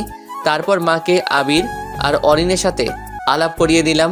তারপর আমরা ভিতরে গেলাম, গিয়ে ফ্রেশ হয়ে নিলাম। রুমে গিয়ে আর আবিরদের গেস্ট রুমে দিয়ে আসলাম আর বললাম ফ্রেশ হয়ে নিতে। নিচে এসে মাকে জিজ্ঞাসা করলাম, মা আকিব কই? ওকে দেখছি না যে। ও ওর ম্যাডামের বাসায় গেছে পড়তে, এখনো আসে নাই। আর তার উপরে ওর ম্যাডামও নাকি অসুস্থ। ও আচ্ছা, তা বাবা কি ওকে নিয়ে ফিরবে নাকি আমি গিয়ে নিয়ে আসবো? যাবে বলতেছিস যখন যা, বাইকও নিয়ে আয় আর নিজের বউকেও দেখে আয়। হাজার হোক কিছুদিন অসুস্থ ছিল বলে কথা। মা তুমি আবার শুরু করলে? তারপর অরিন আর আবিরকেও বললাম চলতে। তাদের নিয়ে চললাম আকিবকে আনার উদ্দেশ্যে। গাড়িতে ওঠার পর আবির জিজ্ঞাসা করলো, কি রে, আমরা এখন কোথায় যাচ্ছি রে? কে আনতে? সে কোথায় থাকে রে? বাবা মায়ের সাথেই থাকে। এখন তাকে প্রাইভেট থেকে আনতে যাচ্ছি। আরও একটা কারণ আছে সেখানে যাওয়ার, কিন্তু সেটা সারপ্রাইজ। ওকে, সারপ্রাইজ হলে আর কি করার, এখন তাহলে অপেক্ষাই করতে হবে। তারপর গাড়ি নিয়ে বেরিয়ে পড়লাম আকিবের ম্যাডামের বাসার উদ্দেশ্যে, মানে আমার হবু বউয়ের বাসার উদ্দেশ্যে। মিনিট 10 পরে আমরা আমাদের গন্তব্যে পৌঁছে গেলাম। গাড়ি থেকে নেমে সিঁড়ি বেয়ে 3 তলায় চলে গেলাম। গিয়ে কলিং বেল বাজালাম। যিনি দরজা খুলে দিল ওনাকে দেখে পরিচিত মনে হলো না, তাই জিজ্ঞাসা করলাম। তিনি জানালেন যে অধরারা নাকি গত মাসে এখান থেকে চলে গেছে। তারপর তাদের নিয়ে একটা রেস্টুরেন্টে গিয়ে বসলাম। পরে মাকে কল করে বললাম, মা আকিবের টিচাররা কি বাসা চেঞ্জ করে ফেলেছে নাকি? এই দেখ, তোকে বলতেই ভুলে গেছি। আসলে তুই তাড়াহুড়ো করে চলে গেলি, তাই বলতে পারিনি। তারা এখন তোর বাবার অফিসের সামনে যে নীল ভবনটা আছে না, ওইটার 3 তলায় থাকে, আর ওদের ফ্লোর নাম্বার হচ্ছে 8। তারপর মায়ের দেওয়া ঠিকানায় চলে গেলাম। গিয়ে কলিং বেল বাজাইলাম। অধরার মামি এসে দরজা খুলে দিল। আমি ওনাকে সালাম দিলাম। সালামের জবাব নিয়ে তিনি আমাদের ভিতরে বসতে বললেন। আমরাও ভিতরে গিয়ে বসলাম, কিন্তু আর কাউকে তো দেখতে পাচ্ছি না। তখন আন্টিকে জিজ্ঞাসা করলাম, আচ্ছা আন্টি, আকিবের কি পড়া শেষ হয়ে গেছে নাকি? তার পড়া তো কখনই শেষ হয়ে গেছে। তুমি আসবে বলে তাকে বসিয়ে রাখা হয়েছে। মনে হয় ওর ম্যাডামের সাথে গল্প করতেছে। তা বাবা, তোমার আসতে লেট হলো যে? আসলে আন্টি আমি আজকেই ফিরেছি তো, আর আমি জানতাম না যে আপনারা বাসা চেঞ্জ করেছেন। আমি আপনাদের আগের বাসায় গিয়ে জানতে পারি যে আপনারা বাসা চেঞ্জ করেছেন। পরে মায়ের কাছ থেকে ঠিকানা নিয়ে এখানে আসলাম, তাই লেট হয়ে গেছে। ও কথা বলতে বলতে তো এগুলোই দেওয়া হলো না। আন্টি এগুলো নিন। এগুলোতে কি আছে? আজকে আমি এসেছি তো, তাই সকলের জন্যই কিছু উপহার এনেছি। আসলে গতকাল একেবারে বেতন পেয়েছিলাম তো। এসবের কি কোনো দরকার ছিল নাকি? থাক না আন্টি, আমারও তো ইচ্ছে হতেই পারে। আচ্ছা আন্টি, আমি গিয়ে দেখি আকিব কি করতেছে। আচ্ছা যাও, আমি ওনাদের নাস্তা এনে দিচ্ছি। না আন্টি, এসবের কোনো দরকার নেই। তা বললে তো হবে না। প্রথমত তোমরা প্রথমবার আমাদের বাসায় এসেছো, দ্বিতীয়ত তোমরা ওর ফ্রেন্ড, তাই কোনো না শুনিব না বলেই আন্টি তাদের জন্য নাস্তা আনিতে চলে গেল। আমিও অধরার রুমের দিকে চলে গেলাম। দরজার কাছে পৌঁছাতেই শুনতে পেলাম আমাকে কি দিয়ে যেন কথা হচ্ছে ম্যাডাম আর ছাত্রের মধ্যে। রীতিমতো ঝগড়া লাগার উপক্রম। আমি তাদের এই তর্ক বিতর্ক দেখে হাসতে লাগলাম।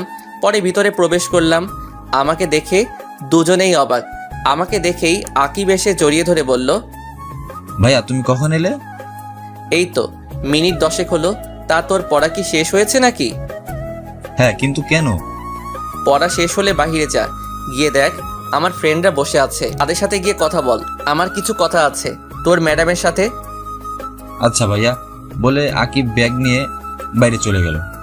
এখন কেমন আছেন? শুনলাম আপনি নাকি অসুস্থ ছিলেন। আলহামদুলিল্লাহ ভালো আছি। তা আপনি দেশে কবে এলেন? এই তো আজকে দুপুরে আসলাম, এসেই এখানে এলাম। আচ্ছা চোখটা বন্ধ করুন তো, আপনার জন্য একটা উপহার আছে। চোখ বন্ধ করলে দেখবো কিভাবে? আরে বন্ধ করুনই না। তারপর অধরা চোখ বন্ধ করলে আমি তাকে তার জন্য আনা চেনটা তাকে পরিয়ে দিলাম। সাথে সাথে ঠাস, অধরা আমাকে চর মারলো। কিন্তু কেন মারলো? আপনার সাহস কি করে হয় আমাকে চেন পরানোর? আপনি কি জানেন না প্রাপ্তবয়স্ক ছেলে কোনো প্রাপ্তবয়স্ক মেয়ের শরীর ছোঁয়ার কোনো অধিকার নেই বিয়ের আগে? চেনটাই তো পরিয়ে দিলাম, এতে এত রিয়াক্ট করার কি আছে? এটা আমেরিকা নয় যে যা ইচ্ছা তাই করা যাবে। এখানে একটা মেয়ে একটা ছেলের হাত ধরে হাঁটলেও মেয়েটাকে দোষী করা হয়, আর সেখানে আপনি। আচ্ছা সরি। ততক্ষণে আবির, অরিন ও অধরার মামি এসে জিজ্ঞাসা করতে লাগলো, কিরে কি হয়েছে, এভাবে চেঁচাচ্ছিস কেন? আসলে আমি বলার আগেই অধরা বলল, কিছু হয়নি, আর আপনি এখন আসতে পারেন। তারপর সেখান থেকে চলে আসি। বের হয়ে আকিবকে বলি বাবাকে কল করে বলতে ড্রাইভারকে পাঠিয়ে দিতে ওদের নেওয়ার জন্য।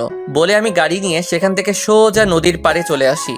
এদিকে আকিব বাবাকে কল করে গাড়ি পাঠাতে বললে বাবা বলেন, গাড়ি পাঠাবো কেন? ফাহিমরা তোকে আনতে গেছে। বাবা ভাইয়া এসেছিল, তোমায় বাসায় এসে বলবো এখন তাড়াতাড়ি গাড়ি পাঠাও। আর সাথে ভাইয়ার বন্ধু ওনার বউ দাঁড়িয়ে আছে। আচ্ছা আমি গাড়ি পাঠিয়ে দিচ্ছি। আর তোর ভাই কোথায় যাচ্ছে, কিছু কি বলে গেছে নাকি? না, কিছুই বলে যায়নি। আচ্ছা বলে কল কেটে দিলেন। তারপর ড্রাইভারকে বলে দেন আকিবকে নিয়ে আসতে। এদিকে আমি নদীর পাড়ে এসে একটা বেঞ্চিতে বসে পড়ালাম। খুব খারাপ লাগছিল।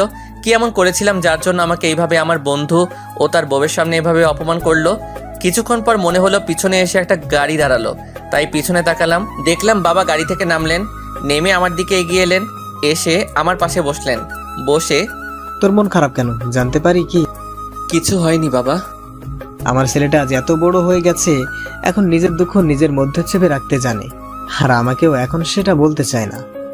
বাবা তেমন কিছুই না। যদি কিছু নাই হতো তাহলে এই রাতের বেলা এই নদীর পাড়ে এসেছিস আর কি লুকানোর চেষ্টা করছিস? আমি সবটাই জানি। বাসায় এসে আকিব আমাকে সব বলেছে। ও আচ্ছা। চল বাসায় যাবি, আর এই বিষয় নিয়ে পরে আলোচনা করা যাবে। তারপর বাবা ড্রাইভারকে বলল গাড়ি নিয়ে চলে যেতে। পরে আমি আর বাবা আমার গাড়িতে করে চলে এলাম। বাসায় এসে ফ্রেশ হয়ে নিলাম, তারপর ডিনার করে গিয়ে ঘুমিয়ে গেলাম। কারোর সাথে তেমন কোনো কথা বলিনি। পরের দিন ঘুম থেকে উঠে ফ্রেশ হয়ে নাস্তার টেবিলে চলে গেলাম। সাথে আবির ও অরিনও আছে। সবাই মিলে নাস্তা করছিলাম। এমন সময় বাবা বললেন, আমি চাচ্ছিলাম ফাহিমের বিয়েটা গ্রামের বাড়িতে গিয়ে করানোর জন্য। এমনিতেও গ্রামে তেমন একটা যাওয়া হয় না, আর ওর চাচা চাচিরাও তো গ্রামে থাকে। এটা ঠিকই বলেছে তুমি, এটা করলেই ভালো হবে। আমি ভাবছিলাম যে আগামী সপ্তাহের শুক্রবার বিয়ের কাজটা শেষ করে ফেলতে, আর তুমি আজকে গ্রামে চলে যাবে। এত তাড়াতাড়ি করার কি প্রয়োজন? প্রয়োজন আছে বলেই তো বলছি, যা বললাম সেটাই যেন হয়। বলে বাবা খাবার খেয়ে অফিসের উদ্দেশ্যে চলে গেল। আমরাও নাস্তা করে নিলাম। তারপর আবিরদের নিয়ে বেরিয়ে পড়লাম শহর ঘুরে দেখাতে। অনেক বছর পর আবির দেশে আসলো, আর অরিনের তো জন্মই সেখানে, তাই তাদের নিয়ে ঘুরতে বের হলাম। ঢাকার প্রায় সব জায়গায় আমরা ঘুরে দেখে ফেললাম। সন্ধ্যায় বাসায় এসে ফ্রেশ হয়ে নিলাম। তারপর সবাই মিলে আড্ডা দিতে লাগলাম। অরিন আবার তেমন বাংলা বলতে পারে না, কারণ জন্মের পর থেকেই সেখানে থেকেছে তো, তাই ইংলিশটাই ভালো পারে।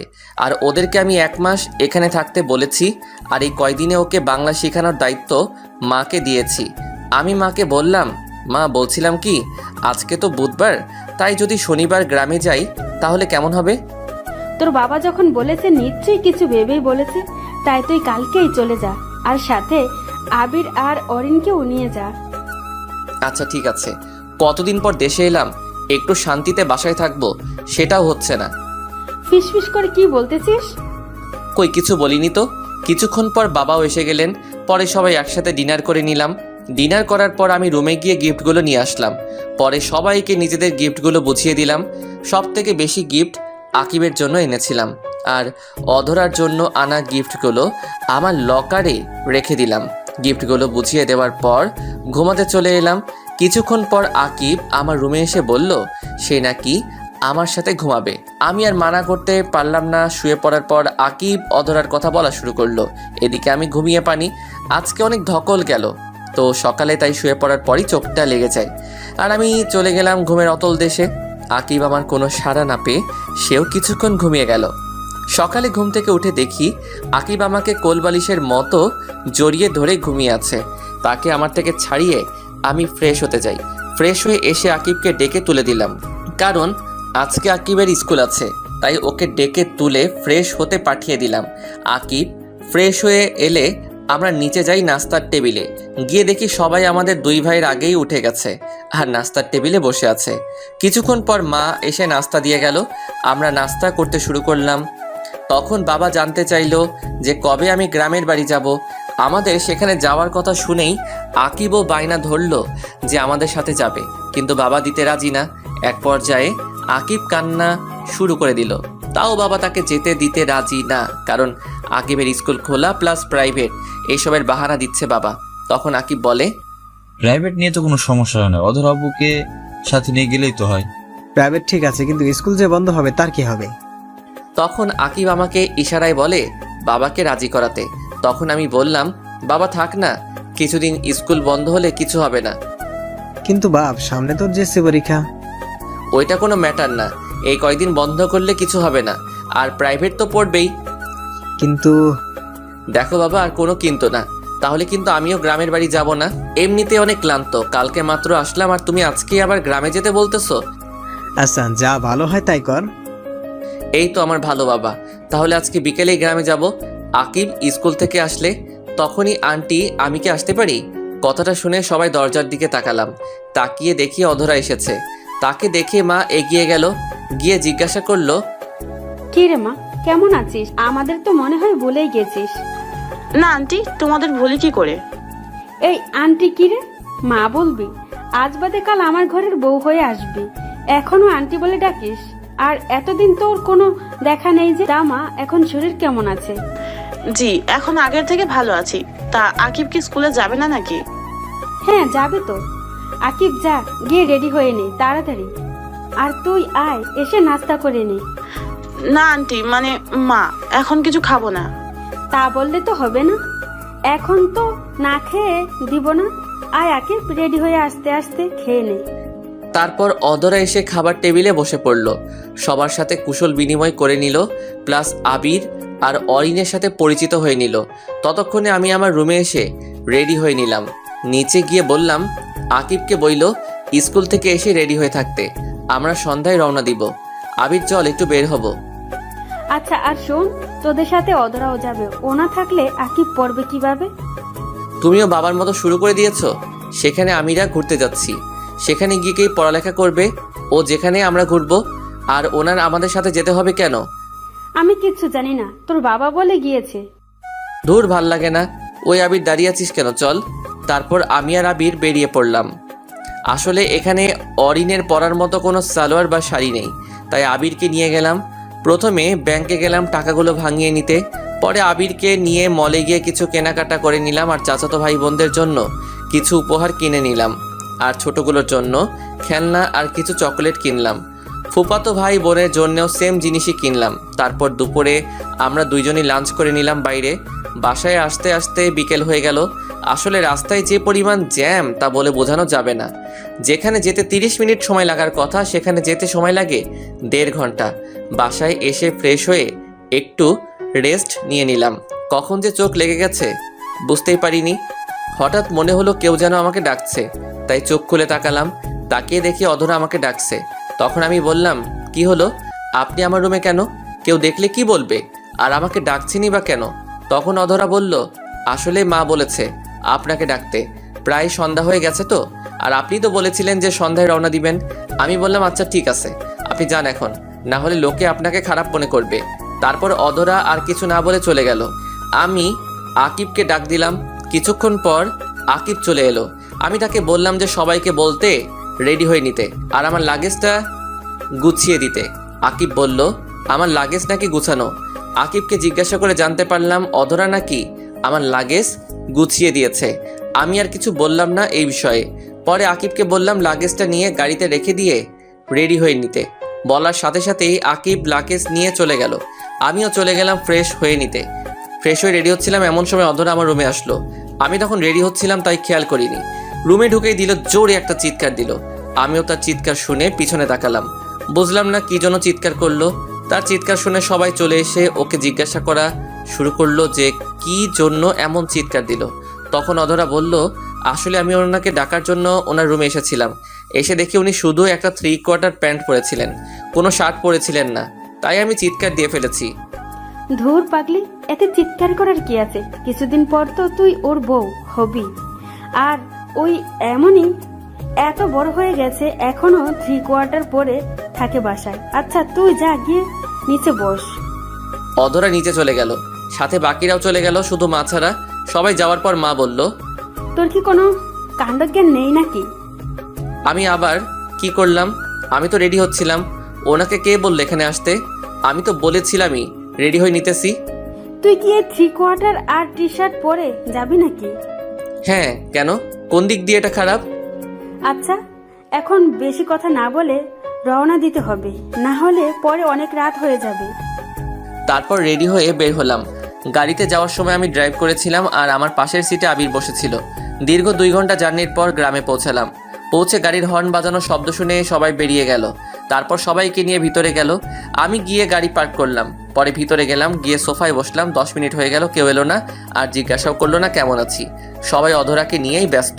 তখনই চিৎকার করে বড় চাচাকে ডাক দিলাম, চাচা, ও চাচা। আমার ডাক শুনে তাড়াতাড়ি করে চাচা এসে জিজ্ঞাসা করলেন, কি রে, কি হয়েছে? এভাবে চেঁচাচ্ছিস কেন? আমাকে মনে হয় ভুলেই গেছেন। এতদিন পর এলাম, কেউ একবারও জিজ্ঞাসা করলো না কেমন আছি বা এত দূর আসতে কোনো সমস্যা হয়েছে কিনা। 15 মিনিট হয়ে গেল এখানে বসে আছি, কেউ এসে পানি পর্যন্ত দিল না। আমি আর এখানে থাকবো না, এখনই আমি চলে যাব। আরে রাখ তো ওদের কথা, ওরা একটু এমনই। আসলেই তো তুই অনেক বছর পর এসেছিস, এটা তারা ঠিক করেনি। তুই বস, আমি কাউকে পাঠিয়ে দিচ্ছি। কাউকে পাঠাবা মানে? তার মানে আসলে সবাই আমাকে ভুলে গেছে। দূর, আমি এখানে থাকবোই না বলেই বাইরে চলে এলাম। চলে তো এলাম, কিন্তু এখন যাব কোথায়? দূর, আসলেই আমি অল্পতেই রেগে যাই। তখনই ছোট ফুপির কথা মনে পড়ে গেল, তাই গাড়ি নিয়ে রওনা দিলাম ফুপির বাসার উদ্দেশ্যে। 30 মিনিট পর পৌঁছে গেলাম ফুপির বাসায়। আমাকে দেখে ফুপি অবাক হয়ে গেল, বলল, কি রে তুই এত রাতে, তাও আবার কিছু না জানিয়ে? কেন আসতে পারি না নাকি? না করার হলে করে দাও, আমি এখনই চলে যাচ্ছি। আয় ভিতরে আয়। তা কেমন আছিস? ভালো আছি, আপনি কেমন আছেন? আমিও ভালো আছি। তা তোকে দেখে মনে হচ্ছে খুব রেগে আছিস। কি হয়েছে রে? আর বলিও না, আজ তোমার বাপের বাড়ি গেছিলাম, গিয়ে দেখলাম সেখানে আমার কোনো সম্মান নাই, তাই রাগারাগি করে এখানে এসে পড়ছি। রে ও, এই কথা। যা গিয়ে ফ্রেশ হয়ে নে, খেয়ে নিব। আচ্ছা, আরেকটা কথা, তুমি কিন্তু বলবে না আমি যেখানে আছি। আর ফুপা কখন আসবে? আচ্ছা বাবা, বলবো না কাউকে। তোর ফুপা এখনই এসে পড়বে, তুই যা তো ফ্রেশ হয়ে নে। আমি গিয়ে ফ্রেশ হয়ে নিলাম। ফ্রেশ হয়ে এসে দেখি ফুপাও এসে গেছে। তারপর ফুপার সাথে কৌশল বিনিময় করে নিলাম। পরে সবার সাথে ডিনার করে নিলাম। খাওয়া শেষে ফুপিকে জিজ্ঞাসা করলাম আমার বোনগুলো কই। ফুপি বললেন তারা নাকি অনেক আগেই ঘুমিয়ে পড়েছে পাশের রুমে। আমাকেও বললো ওদের সাথে গিয়ে ঘুমিয়ে পড়তে। আমিও গিয়ে ঘুমিয়ে পড়লাম। সকালে ফোনের চিল্লা চিল্লিতে ঘুমটা ভেঙে গেল। ঘুম ঘুম চোখে ফোনের স্ক্রিনে তাকিয়ে দেখি বড় চাচা কল দিয়েছে। আমিও কল ধরিনি। কিছুক্ষণ পর কল কেটে গেল।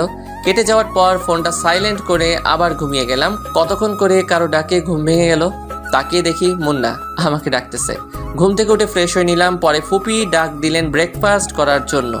আমিও গিয়ে ব্রেকফাস্ট করে নিলাম। পরে ফোনটা হাতে নিয়ে দেখি 100+ মিসড কল। চেক করে দেখলাম বাবা, চাচা, চাচি, মা, আপু সবাই কল করেছে। আর একটা নাম্বার দেখে খুবই অবাক হলাম, কারণ আমি আমেরিকা যাওয়ার পর যে মেয়েটা কল দিয়েছিল আজকেও সেই কল দিয়েছে, এমনকি রাতেও কল দিয়েছে। তখন ফুপিকে ডাক দিলাম। ফুপি এসে জিজ্ঞাসা করলো কি হয়েছে। আমি বললাম আচ্ছা দেখো তো এই নাম্বারটা চিনো কিনা। ফুপি বললে এটা নাকি অধরার নাম্বার। তাই তো বলি সেদিন কল না ধরায় কান্নাই বা করবে কেন একজন অপরিচিত মেয়ে। আর সেদিন রাগ করে আর পরে কল দেয়নি, তা আজকে কি জন্য আবার কল দিল? মনে হয় কালকে রাগ করে চলে এসেছি তো, আর রাতেও পরে ফিরিনি, তাই মনে হলো কল দিয়েছি। এইসব ভাবতে ভাবতে মা কল দিল। রিসিভ করলাম আর মা বলা শুরু করলো, কি বললো আপনাদের বলুন না, পরে আপনারাও জেনে যাবেন। এটা শুধু আমার আর আমার মায়ের মধ্যকার কথা। আমি কোথায় আছি তা বলুম না, আর যদি যেতেই হয় বিয়ের 2 দিন আগে যাবো, এর আগে বললেও যাবো না। ভালোই ভালোই বলছি আয় তাড়াতাড়ি।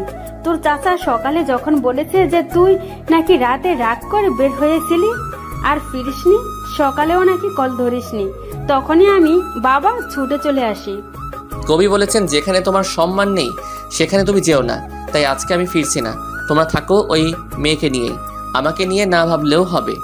দেখ মেজাজটা খারাপ বানিস না, এমনিতে মেয়েটা কাল রাত থেকে কান্না করেই যাচ্ছে, আর তোর চাচা চাচিদের বকা দিচ্ছে কেন তাকে নিয়ে তারা এত মাতামাতি করলো, যার ফলে তুই রাগ করে চলে গেলি।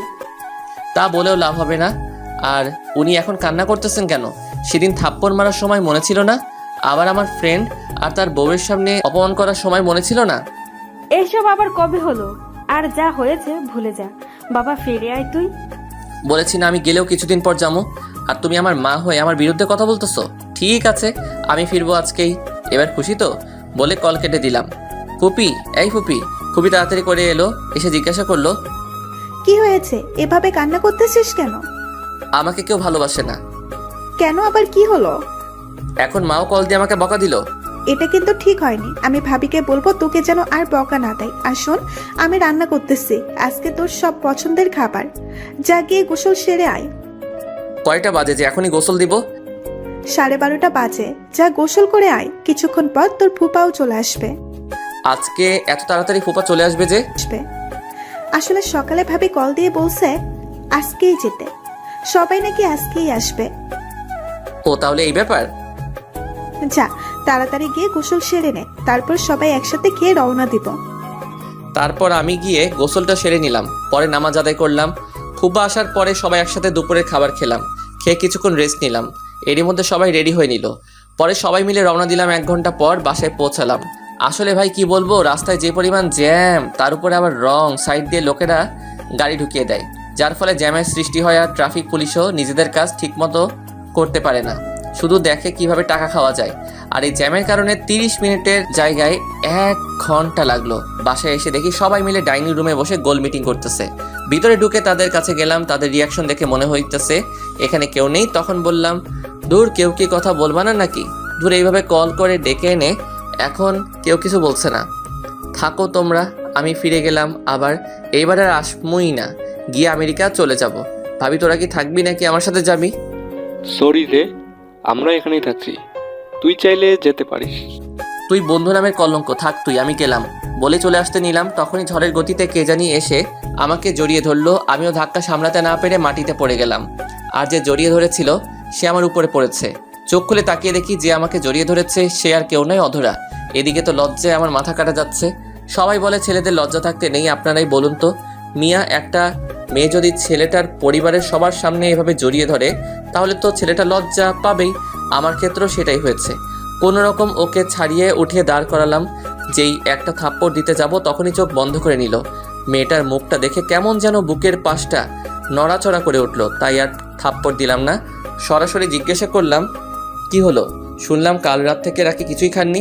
অধরা তখন চোখ খুলে তাকিয়ে জবাব দিল, কে বললো আমি খাইনি? আমি তো রাত্রিবেলাও খেয়েছি। তার মানে সবাই আমাকে মিথ্যা কথা বলেছে? তুমি আমার মা হয়ে আমার সাথে এটা করতে পারলা? আরে সত্যি বলেছি, ও কাল থেকে কিছুই খায়নি, শুধু কান্না করেছে। 1 মিনিট তুই দাঁড়িয়ে আছিস কেন?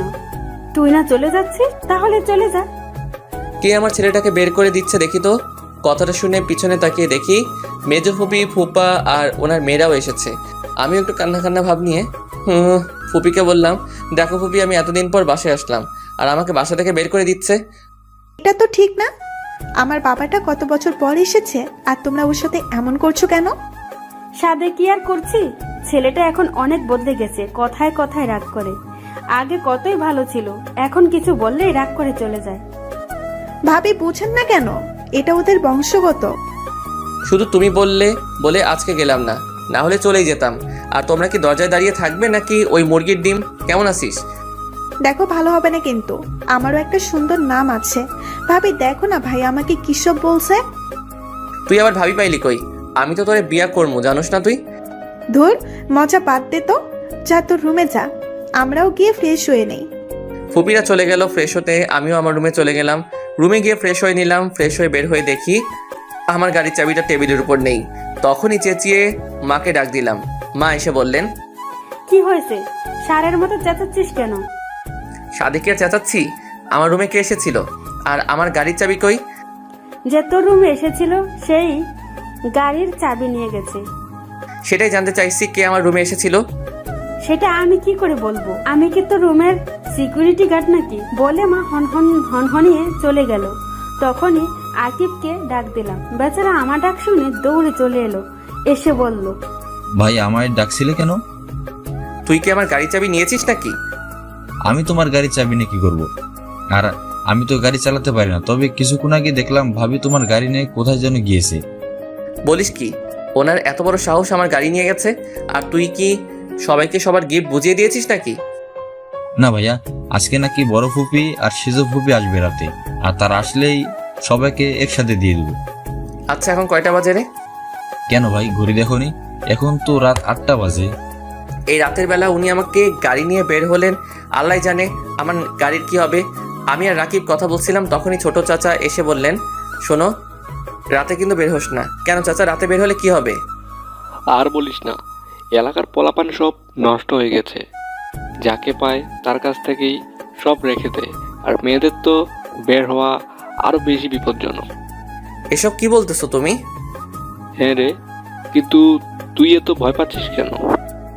আচ্ছা, অধরা কি ফিরেছে নাকি? অধরা আবার কোথায় বের হলো? আকিব বলল উনি নাকি কিছুক্ষণ আগে আমার শাড়ি নিয়ে বের হয়েছেন। মা, মা, আবার সারের মতো চেঁচাচ্ছিস কেন? অধরা নাকি বের হয়েছে। তোমরা কি জানো না এলাকার পরিস্থিতি যে খারাপ? অধরা আবার কখন বের হলো? আমরা তো কেউ দেখিনি। আর গেলেই বা কিভাবে? আকিব বলল উনি নাকি আমার গাড়ি নিয়ে বের হয়েছেন।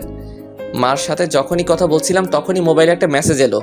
মেসেজটা দেখে তাড়াতাড়ি করে বেরিয়ে গেলাম। পিছন থেকে সবাই বারবার জিজ্ঞাসা করছিল, কাউকে কিছু না বলেই মানিব্যাগ নিয়ে বেরিয়ে গেলাম। বাইরে বের হয়ে ড্রাইভারের কাছ থেকে চাবি নিয়ে থানার উদ্দেশ্যে রওনা দিলাম, সাথে আবিরকেও নিয়ে নিলাম। কিছুক্ষণ পর থানায় পৌঁছে গেলাম। গিয়ে দেখি অধরা অফিসারের সামনে বসে আছে। আমরা যাওয়ার পর আমাদের দেখে অফিসার বসা থেকে দাঁড়িয়ে গেলেন। মূলত আমাকে দেখে না, আবিরকে দেখে দাঁড়িয়ে গেল, কারণ আবিরকে সবাই টিভিতে দেখেছে, তাই সবাই চিনে, আমাকে কেউ চিনে না। আমিও সেটাই চাই, আমি চাই সবাই আমাকে সাধারণ মানুষ হিসেবে চিনুক। তখনই অফিসার আবিরকে দেখে বলল, আসসালামু আলাইকুম স্যার, আপনি এখানে, তাও আবার আমার থানায়? কোনো প্রবলেম হয়েছে নাকি? আর স্যার দাঁড়িয়ে আছেন কেন? বসেন প্লিজ, এই স্যারের জন্য চা নিয়ে আসো। ওয়ালাইকুম আসসালাম। আসলে আপনি আমার বন্ধুর ওয়াইফকে ধরে নিয়ে এসেছেন, তাই আমাকে আসতে হয়েছে। আর এখন চা খাওয়ার জন্য আসিনি, অন্য আরেকদিন আসবো চা খাওয়ার জন্য। এখন যদি ওনাকে ছেড়ে দেন তাহলে ভালো হয়। আসলে স্যার, এটা একটা অ্যাক্সিডেন্ট কেস, আর উনি যার গাড়ি ধাক্কা দিয়েছেন সেই এলাকার এমপির মেয়ে, তাই স্যার ছাড়া যাবে না। আর ওনাকে নিয়ে আসার পরেই উনি আপনার বন্ধুদের পরিবারের কথা বলেছে, তাই তো আপনার বন্ধুকে আমি টেক্সট করে আসতে বলি। কিন্তু যিনি কেস করেছেন তিনি যদি না তুলে নেন তাহলে আমার কিছুই করার নেই। আচ্ছা, ওনাকে আপনি কল দিয়ে আসতে বলুন, আমরা ওনার সাথে কথা বলে অনুরোধ করব কেসটা তুলে নিতে। আবির আর অফিসারের কথা বলছিলেন, তখনই থানার টেলিফোনে একটা কল এলো। জি স্যার, জি স্যার বলে অফিসার কল কেটে দিলেন। তখন অফিসার আমাদের বললেন, স্যার আপনারা ওনাকে নিয়ে যেতে পারেন। তখন আমরা অধরাকে নিয়ে বের হয়ে এলাম। বের হওয়ার পর আবিরকে বললাম একটা গাড়ি নিয়ে যেতে। আবির গাড়ি নিয়ে চলে গেল। তখন অধরা আমাকে বলল, আই এম সরি। শোনার সাথে সাথে একটা চর বসিয়ে দিলাম। মনে হয় বেশি জোরেই গেল চরটা, ঠোঁট কেটে গেছে, সাথে কান্নাও করছে গালে হাত দিয়ে দাঁড়িয়ে। তা দেখে আমি বললাম, চুপ, হ্যাঁ একদম কান্না করবেন না। কার কাছে জিজ্ঞাসা করে রাতের বেলা বের হয়েছেন, তাও চুপিসারে আমার গাড়ির চাবি নিয়ে বের হয়েছেন? আমাকে বলা যেত না নাকি? নাকি আমি মানা করতাম? তবু কান্না করতেছো কেন, কথা বলছো না? তখন আরেকটা ধমক দিয়ে বললাম, কান্না বন্ধ করে গাড়িতে উঠে বসতে। লক্ষ্মী মেয়ের মতো চুপচাপ গিয়ে বসে পড়লো। তখন অধরা বলল যে গাড়ির চাবি নাকি অফিসারের কাছে। তারপর আমি গিয়ে চাবি নিয়ে এসে গাড়ি স্টার্ট করি। পরে বাসার উদ্দেশ্যে রওনা দেই। কিছুক্ষণ পর বাসায় পৌঁছে গেলাম। সারা রাস্তা অধরা আর একটা কথা বলেনি। বাসায় এসে ওনাকে নামিয়ে দিয়ে গাড়ি গ্যারেজ রেখে বাসার ভিতরে প্রবেশ করলাম। ঢুকে দেখি সবাই ডাইনিং রুমে বসে আছে। আমি সিঁড়ি বেয়ে আমার রুমে চলে গেলাম। কেউ কিছু জিজ্ঞাসা করেনি, কারণ রাগের জন্য আমার চেহারা পুরো লাল হয়েছিল। আর বাড়ির সবাই জানে যে আমার রাগ উঠলে আমি কাউকে মানি না, তাই কেউ কিছু জিজ্ঞাসা করেনি। রুমে এসে শাওয়ার নিলাম মাথাটা ঠান্ডা করার জন্য। প্রায় 1 ঘন্টা শাওয়ার নেওয়ার পর বের হলাম। বের হয়ে 3/4 প্যান্ট আর শার্ট পরে নিলাম। পরে নিচে গেলাম ডিনার করার জন্য। পরে ডিনার করে রুমে গিয়ে শুয়ে পড়লাম। ক্লান্ত থাকা শুয়ে শুয়ে পড়ার সাথে সাথেই ঘুমের অতলে তলিয়ে যায়। সকালে বুকের উপর ভারী বস্তুর ওজন অনুভব করি, সাথে শার্টও ভেজা ভেজা লাগছে। ঘড়ি করে ঘুম থেকে উঠে নাই, কারণ যদি কোনো ভূত হয় তাহলে তো আমি শেষ। ঘুম থেকে উঠে দেখি অধরা আমার বুকের উপর ঘুমিয়ে আছে, আর দেখে মনে হচ্ছে কান্না করতে করতে ঘুমিয়ে গেছে। আমি অধরার মাথাটা আমার বুক থেকে নামিয়ে বালিশে রেখে ফ্রেশ হতে চলে গেলাম। ফ্রেশ হয়ে শার্ট বদলে নিলাম। শার্ট দেখে মনে হচ্ছে চোখে যা পানি ছিল সবটাই আমার শার্টের উপর ফেলেছে। তারপর নিচে গেলাম নাস্তা করতে। সবাই আমার দিকে তাকিয়ে শুধু হাসছে, তাই আমি জিজ্ঞাসা করলাম, তোমরা এইভাবে হাসছো কেন? এমনি। তা তুই তো দেখছি বিয়ের আগেই বইয়ের সাথে থাকা শুরু করে দিয়েছিস, আর কত কিছু দেখতে হবে। 1 মিনিট, তোমরা জানলে কেমন করে? আর আমি তো বলিও নি যে অধরা রাতে আমার সাথেই ঘুমিয়েছো। আসলে ভাই হয়েছে কি, কালকে তুই নাকি ভাবিকে অনেক বকাঝকা করেছিস, আবার ভাবির উপর নাকি রেগেও ছিলিস। তাই খালামণিরা মিলে ভাবিকে তোর রুমে পাঠিয়েছিল তোর রাগ ভাঙাতে। কিন্তু সেখানে গিয়ে ভাবিও ঘুমিয়ে গেল, তাই খালামণিও এটা জিজ্ঞাসা করলো। ওহ, এই ব্যাপার? কিন্তু ফুপি তো জানতোই না। কি জানি না। ওই ডিম, তুই ভিতরে যা তো, আর গিয়ে দেখ বড় ফুপি আর সেজ ফুপি এখনো আসছে না কেন। তুই ওর কথা বাদ দে তো, বল কি হয়েছে। এদিকে আসো, কানে মুখে বলছি। তখন ফুপিকে ডব দিয়ে বললাম, কাল রাতে বাসর হয়ে গেছে, এখন আর ওনাকে বিয়ে করে কি করব? ছি ছি, তোর এইসব করতে লজ্জা করলো না, তাও বিয়ের আগে। আমার রুমে পাঠানোর সময় এটা কি মনে ছিল না? আর তেমন কিছু হয়নি। আমি ঘুম থেকে উঠে দেখি উনি আমার বুকের উপর শুয়ে আছে, তাই আমিও তোমাদের একটু বানিয়ে বললাম। কি বললি? কোথায় শুয়েছিল? কি হলো বলিস না কেন? এই রে, কি বলতে কি বলে ফেললাম। কই কি বললাম? মা, ও মা, খাবার দিবে নাকি? শোন, তোর জন্য আমাদের এখানে আগে আসতে হয়েছে, তাই তোদের বিয়ের কোনো শপিং করতে পারি না। তাই এখন খেয়ে তারপর অধরা আর তোর ভাইদের নিয়ে ঢাকায় গিয়ে শপিং করে আয়, সাথে আবিরদেরও নিয়ে যাস। আর আসার সময় অধরার মামা মামিকেও নিয়ে আসবি। আচ্ছা। পরে মা খাবার এনে দিল, আমিও খেয়ে নিলাম। তখনই আকিব এসে জানতে চাইলো যে তার ম্যাডাম কোথায়, মানে অধরা। আমি বলে দিলাম কোথায় আছে। তারপর আকিব চলে গেল। আমি সবাইকে ডেকে বললাম রেডি হয়ে নিতে। তারপর খেয়ে নিলাম। খাওয়া শেষ করে রুমে গেলাম, গিয়ে দেখি অধরা এখনও ঘুমিয়ে আছে। তাই তাকে আর জাগালাম না, আমি গিয়ে রেডি হয়ে নিলাম। নিচে গিয়া মাকে গিয়ে বললাম যে অধরা এখনও ঘুমাচ্ছে, তাই আমরাই যাচ্ছি। আর ও মনে হয় অনেক ক্লান্ত, তাই আর ওকে ডাক দিও না, উঠলে খাবার দিয়ে দিও। আমরা গেলাম। তারপর আমরা বের হয়ে গেলাম। কিছুক্ষণ পরে আমরা বসুন্ধরা শপিং মলে চলে গেলাম। তারপর সবাই যার যার মতো শপিং করতে চলে গেল। আমি আবির আর অরিন একদিকে গেলাম শপিং করার জন্য। কিছুক্ষণ পর অধরার মামা মামিও চলে এলো। তারপর তারা বিয়ের পিং করতে লাগলো। আমার জন্য একটা নীল পাঞ্জাবি নিলাম বিয়ের দিন পরার জন্য, আর অধরার জন্য একটা লেহেঙ্গা নিলাম নীল রঙের, সাথে ম্যাচিং করে নীল পাথর বসানো চুড়ি আর একটা নেকলেস নিলাম।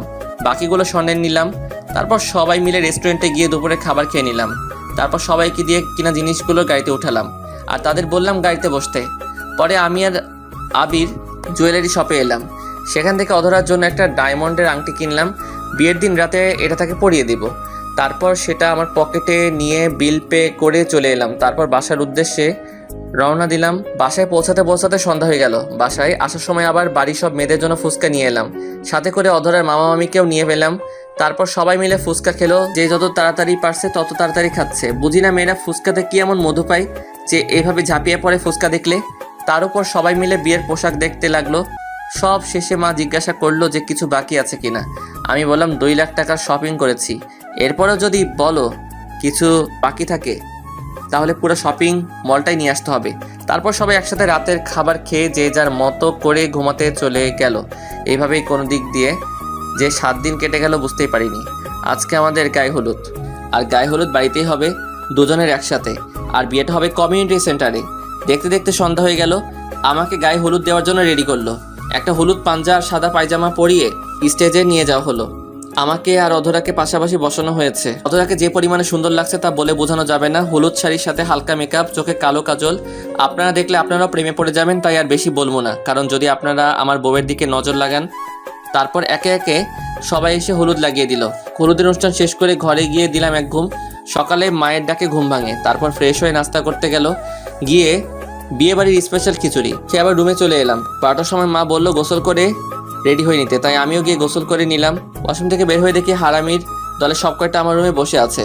সবার সাথে কুশল বিনিময় করে নিলাম। তারপর বন্ধুরা আমাকে রেডি করে দিল। তারপর 1টার দিকে দই চিরা খেয়ে কমিউনিটি সেন্টারের উদ্দেশ্যে রওনা দিলাম। 10 মিনিটের মধ্যে পৌঁছে গেলাম। আমাকে নিয়ে স্টেজে বসানো হলো, সাথে বন্ধুরাও গেল। সাথে সাথে ক্যামেরাম্যান এলো ছবি তুলতে। ভাইরে ভাই, ছবি উঠাতে উঠাতে ক্যামেরাম্যান মনে হয় ক্লান্ত হয় নাই, কিন্তু আমি ক্লান্ত হয়ে গেলাম। কিছুক্ষণ পর কাজে এসে বিয়ের সব কাজ সম্পূর্ণ করে দিলেন। সন্ধ্যার দিকে কেউ বউ নিয়ে বাসায় নিয়ে এলাম। বাসায় এসেও অনেক নিয়ম পালন করে ভিতরে গেলাম। সবাই নতুন বউ নিয়ে ব্যস্ত। আমিও রুমে গিয়ে ফ্রেশ হয়ে নিলাম। তারপর বন্ধুরা আসলো, তাদের সাথে ছাদে চলে গেলাম। 12টার সময় আপু আর মা গিয়ে আমাকে নিয়ে এলো, সাথে সাথে দুলাভাইও ছিল। রুমের সামনে গিয়েও ঝামেলায় পড়লাম। ওদের নাকি 1000 টাকা না দিলে ভিতরে যেতে দিবে না। তখন আবির বলল যে তাদের টাকা দিয়ে দিব। তারপর আবির চাবি নিয়ে দরজা খুলে দিল। আমি ভিতরে যাওয়ার সাথে সাথেই বাইরে থেকে দরজা বন্ধ করে দিল। আমি রুমে ঢোকার সাথে সাথেই অধরা এসে আমাকে নাম করলো। তখন আমি অধরাকে সেই আংটিটা পরিয়ে দিয়ে প্রপোজ করলাম। বেচারির লজ্জায় আমার বুকে মুখ লুকালো। তারপর রুমের লাইট অফ করে দিল।